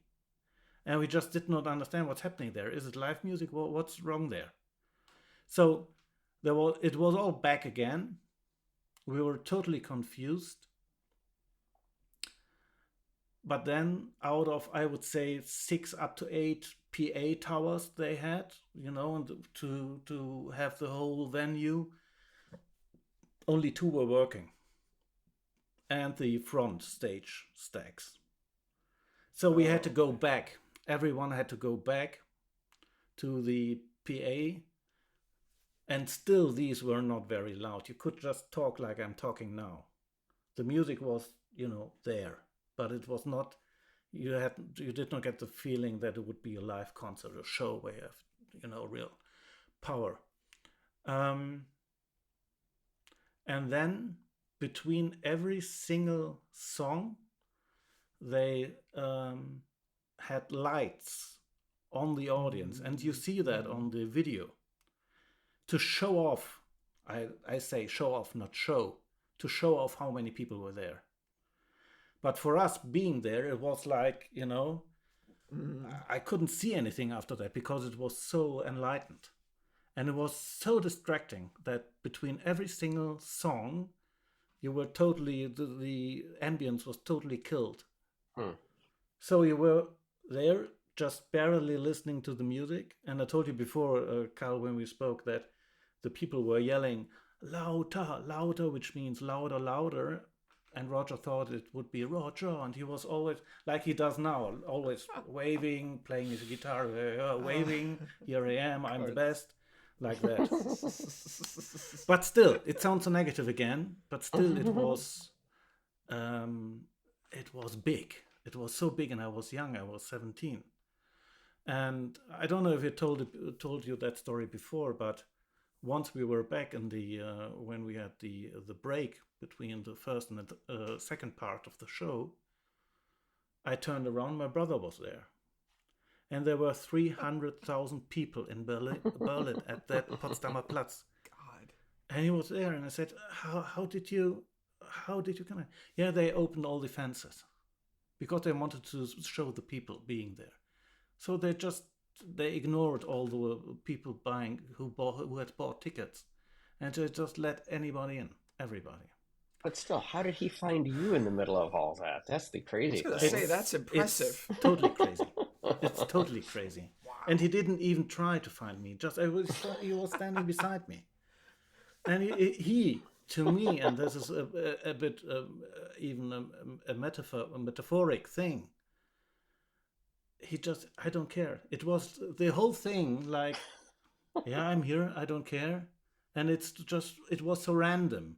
And in the end, without the whole, the whole scale of it. It was just a random thing in the end. Being there. On television, it was totally different. And I remember that I was totally blown away. We drove back at night and I got home and I videotaped the live broadcast on Dreisat, German channel, because I wanted to see what they did the first 6 minutes, because I was so curious what happened there, what did they do.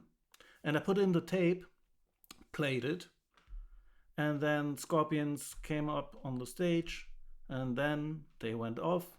Ute Lemper came on the stage singing, and everything was just perfect, and I couldn't believe it. And then there was one frame where they had that camera moving over the audience, and there was a blank space. They somehow managed, and this was magic, they somehow managed during the live broadcast to flip a switch where they realized, okay, we are off now. Live is no music live, to switch to the rehearsal the day before. Yes. They played the rehearsal, the whole Ute Lemper song, and just at the end of the song, they switched it back, and you could see that the wind is different. And it's a little bit darker, just a little bit darker. And then they're back live. So there are 3 versions of that show. The final, the official recording, because they re-recorded all these tracks after the show. Right. They did the whole Ute Lemper and Sinead O'Connor, I think, and one more. They played again at midnight, just to have the original light and everything for the original release. So there are 3 versions. The real one, with me being there, and the live broadcast, and the official release. So what can I say? It's a very important part of my life in general, and the show is a very important part of my life, but it was like a zoo, it was like a circus. And I'm a purist, it was so far off the original, the Wall experience and my personal connection to that album and the live shows. Yeah, no, I couldn't take it seriously after that ever again. That's an amazing story, and Yes, I would you agree. know, Yeah. it would be. I'd love to hear your brother's version of the story, because I'm sure he's got a completely different spin on it. But also of your contemporaries, it would be interesting to hear all different versions. I know I bumped into someone at some point in time that talked about going to see it, but it was probably like, yeah, Pink Floyd. It was a great time. Um, I I I gotta reiterate what I said previously was I feel like sometimes we have a different view of these events because of how we've chosen to listen and to revere them. And Kyle, when you and I were talking, we talked about, Pink Floyd, Hollywood Bowl 72, and I talked about my experience with Crackers, and you brought up, your excitement and love for that show, and I think every Pink Floyd live, you know, concert collector agrees that, maybe that's one of the best ever. But what if you were there, right? There's someone that's living in LA right now that was like, yeah, I don't know, I bummed a ticket from a friend and went, and it was crowded, and they Yeah. played for like a really long time, and then there was traffic, and it has like a completely different view about it, because it's not like, oh my God, it's Pink Floyd at Hollywood Bowl, and there were so many recorders, and look at these great ways that it's been restored, and um, it's just people, romanticize certain things, or people remember the reality of it all, and maybe it's things were either better in real life, or maybe things were worse in real life. Kylie told you, I don't remember there being backdrops at the K.A.O.S show. Clearly there were backdrops, back films, but it just shows like my view of the first time I saw Roger was very, very different. And Nils, your story is fascinating to us because we weren't there, and it would have been great if we were there. And I'm sure if I was, I'd go, yeah, it was all right. Yeah, it was It was a done for pain in the television, butt. and I Yeah. can accept that because Hmm. they paid for it. Right. I would say they paid for it. It was made for television and for broadcasting worldwide, or at Hmm. least, at many countries, and I can totally accept that. But being there is was not as exciting as it may look on the final video. So Yeah, no, that makes sense. so it's we have to apologize to all the listeners and viewers because we're already very long in, but we cannot Yeah, wrap it aren't we? up before we talk about Amused to Death. Well, Oh, this yes. has to Here be we our go. final chapter of this episode, even though it will be Yes. the longest episode ever, and I'm glad it is. Yeah, well, But you've got an editing challenge in front of you for sure. no, I won't edit anything out. We are totally lost anyway. There are no fixes, no more fixes. We are there. So let's talk about Amused to Death. Released in '92, he played in Sevilla. 1991, his first live show after The Wall, and his first non-wall show after '87, and he even played a very early version of which song Monkey to have a television. look What God of wants. What What God God wants. Wants. What God Wants. Yes, I part one, I very early love I version. love I love his introduction to it. It is one of my favorite bits of Yes. stage banter that he's ever given. We don't have any props, we don't have a monkey, we don't have a television, so you can be the monkey and Yes. we'll be the television. And it goes right into the static. It is so perfect. Yes. I love that. Yes. Amused to Death is an album which totally blew me away when it got released. It still blows me away. I love it very much. I love almost every single song, even though I do not love every single singing of the back singer or the singer, the lady singing there. But the whole concept, the music in there, the technical endeavor, the cue sound, all the things we talked about, that it's like listening to a movie. The scenery and everything is just perfect. It's a milestone. It's a fantastic album, and I do feel that it's underappreciated again. It should be at least on the top 50 or top 100 of the best rock albums of that all time, because it is a masterpiece, in my opinion, in what it is. You know, if you have a category or a genre called Roger Waters like music, it is the perfect resolution of it, I would say. Yeah, I have two. Well, I've got competing thoughts on it. I think it is like you said, it's a masterpiece. I think it's much more accessible than Pros and Cons and Radio Chaos, and I will continue to assert my personal favorite is Pros and Cons. I don't think he can. It's that's it for me. But having said that, Amused to Death, I think has is I think something that more people could probably get into. I do think that the ending part of the album, the last three songs, are probably about the finest, um, 20-25 minutes that he's ever written. I think that the ending is just brilliant. From Three Wishes, It's a Miracle, and Amused to Death. The first time I heard the album, I was challenged by it. Like it felt very grown up and mature, and I wasn't really prepared for that, especially considering the bombacity of what we saw in Berlin and trying to keep the wall going. Um, and it doesn't, it's a concept album, but there isn't a story per se. Um, but I love that it has chance to breathe because it's such a long album, and like I said earlier, it seemed like he definitely put thought to the fact that I don't even know if there was an album that was released then. Like this is a CD. We don't have to be constrained by 20 to 25 minutes on an album side. I can break this up the way I want to. I think he plays that really well. I think it's got all the signature Roger Water pieces of sound effects and backup singers and guitar when he wants there to be guitar noises. I think the Marv Albert part is just brilliant. Like I mean, he plays to it all extremely well. I think it it's a masterpiece. It may not be everyone's cup of tea. I can't, as much as I think he was trying to, get back in there and try to make, more of a solo name for himself. Clearly it didn't work. It didn't, it didn't hit. It was definitely not in tune with, music at the time. Even if I think about like the other music that I was listening to at the time, wasn't this. I mean, remember, Nirvana was the biggest band of the world when this album came out.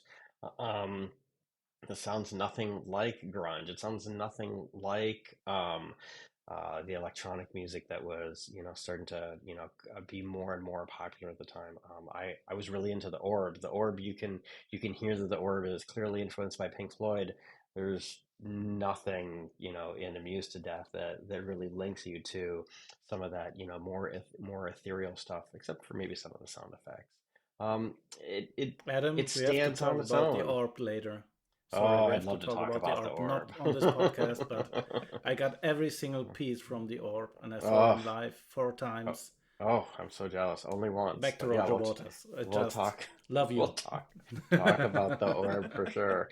Then we can talk about Orbital because I only got into Orbital, who I like better because of Same the here. orb. But anyway, we're going way off topic. Didn't think we would bring them up.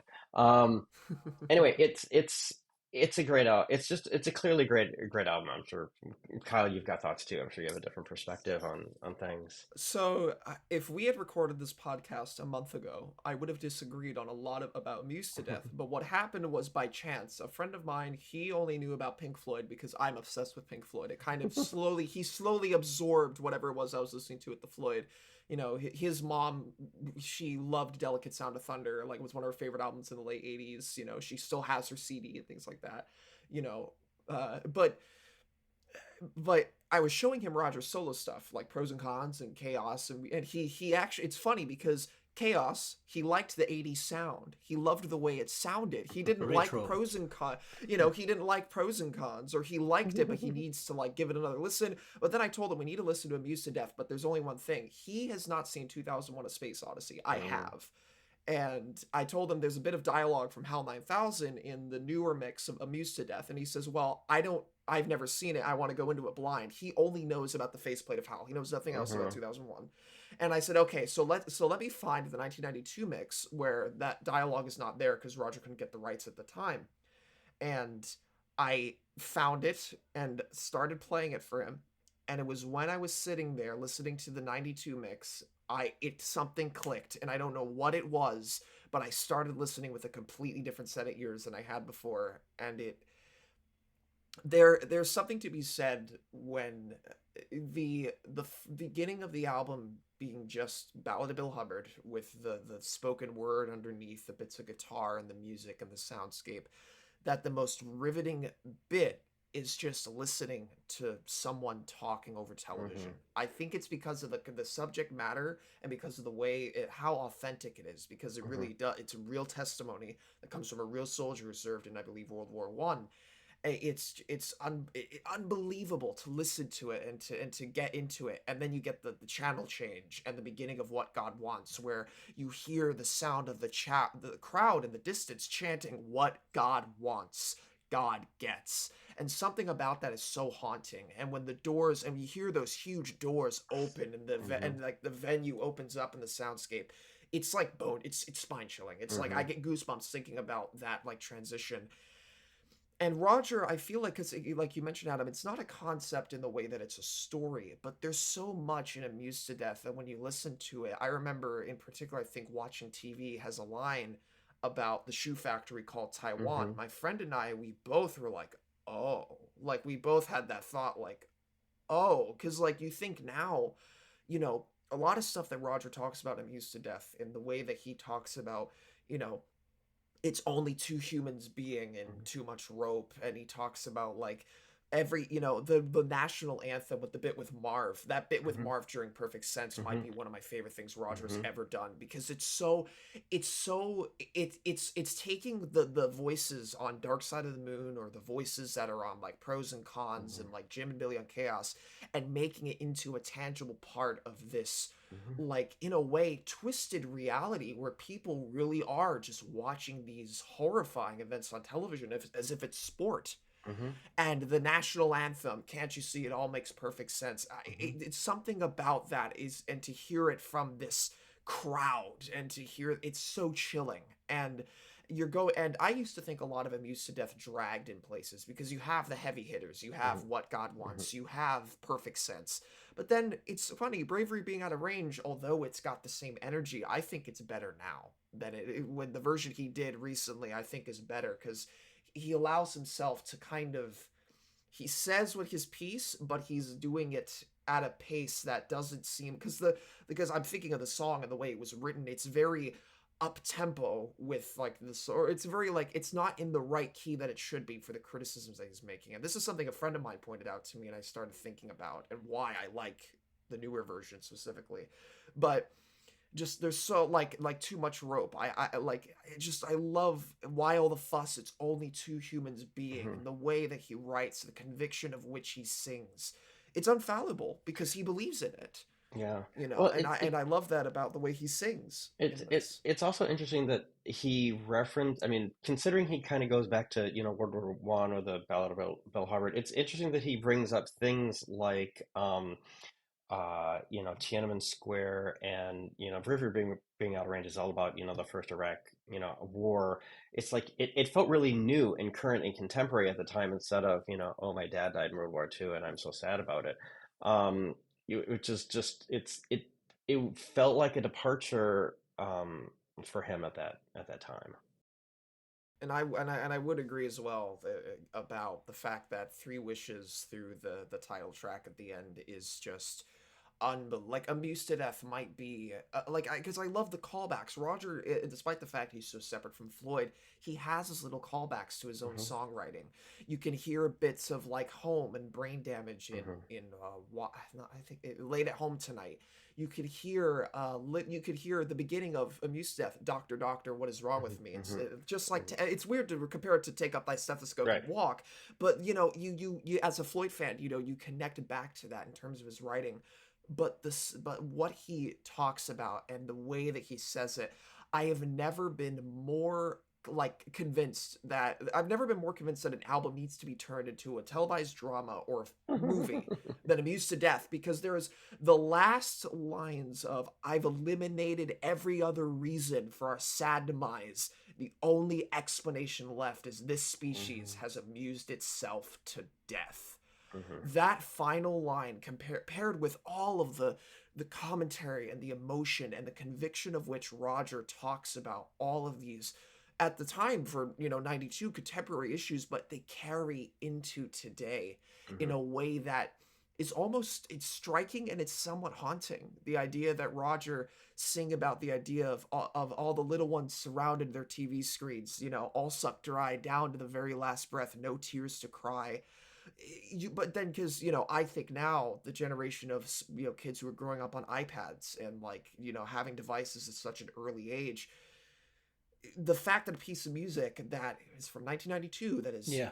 now 32 years old, can speak to such a level about Yes. what's going on in the world today in terms of entertainment and the way that we numb ourselves with television now, with excuse me, streaming and all this and that and the convenience, it's so poignant. And I can Hmm. understand now why people enjoy it so much, because I was finally able to give it a listen with, I guess, the ears to hear and the ability to take in what it is that Roger's saying with such earnest. And It's it's it's almost like a foreshadowing what he's doing, and he did that mhm. at the Hmm. dark side already with Time. I mean, there were like Hmm. 25 or 26 years writing. He was writing Time at that. I mean, and now it's getting me being 50. Now it's, the time's gone, the song's over.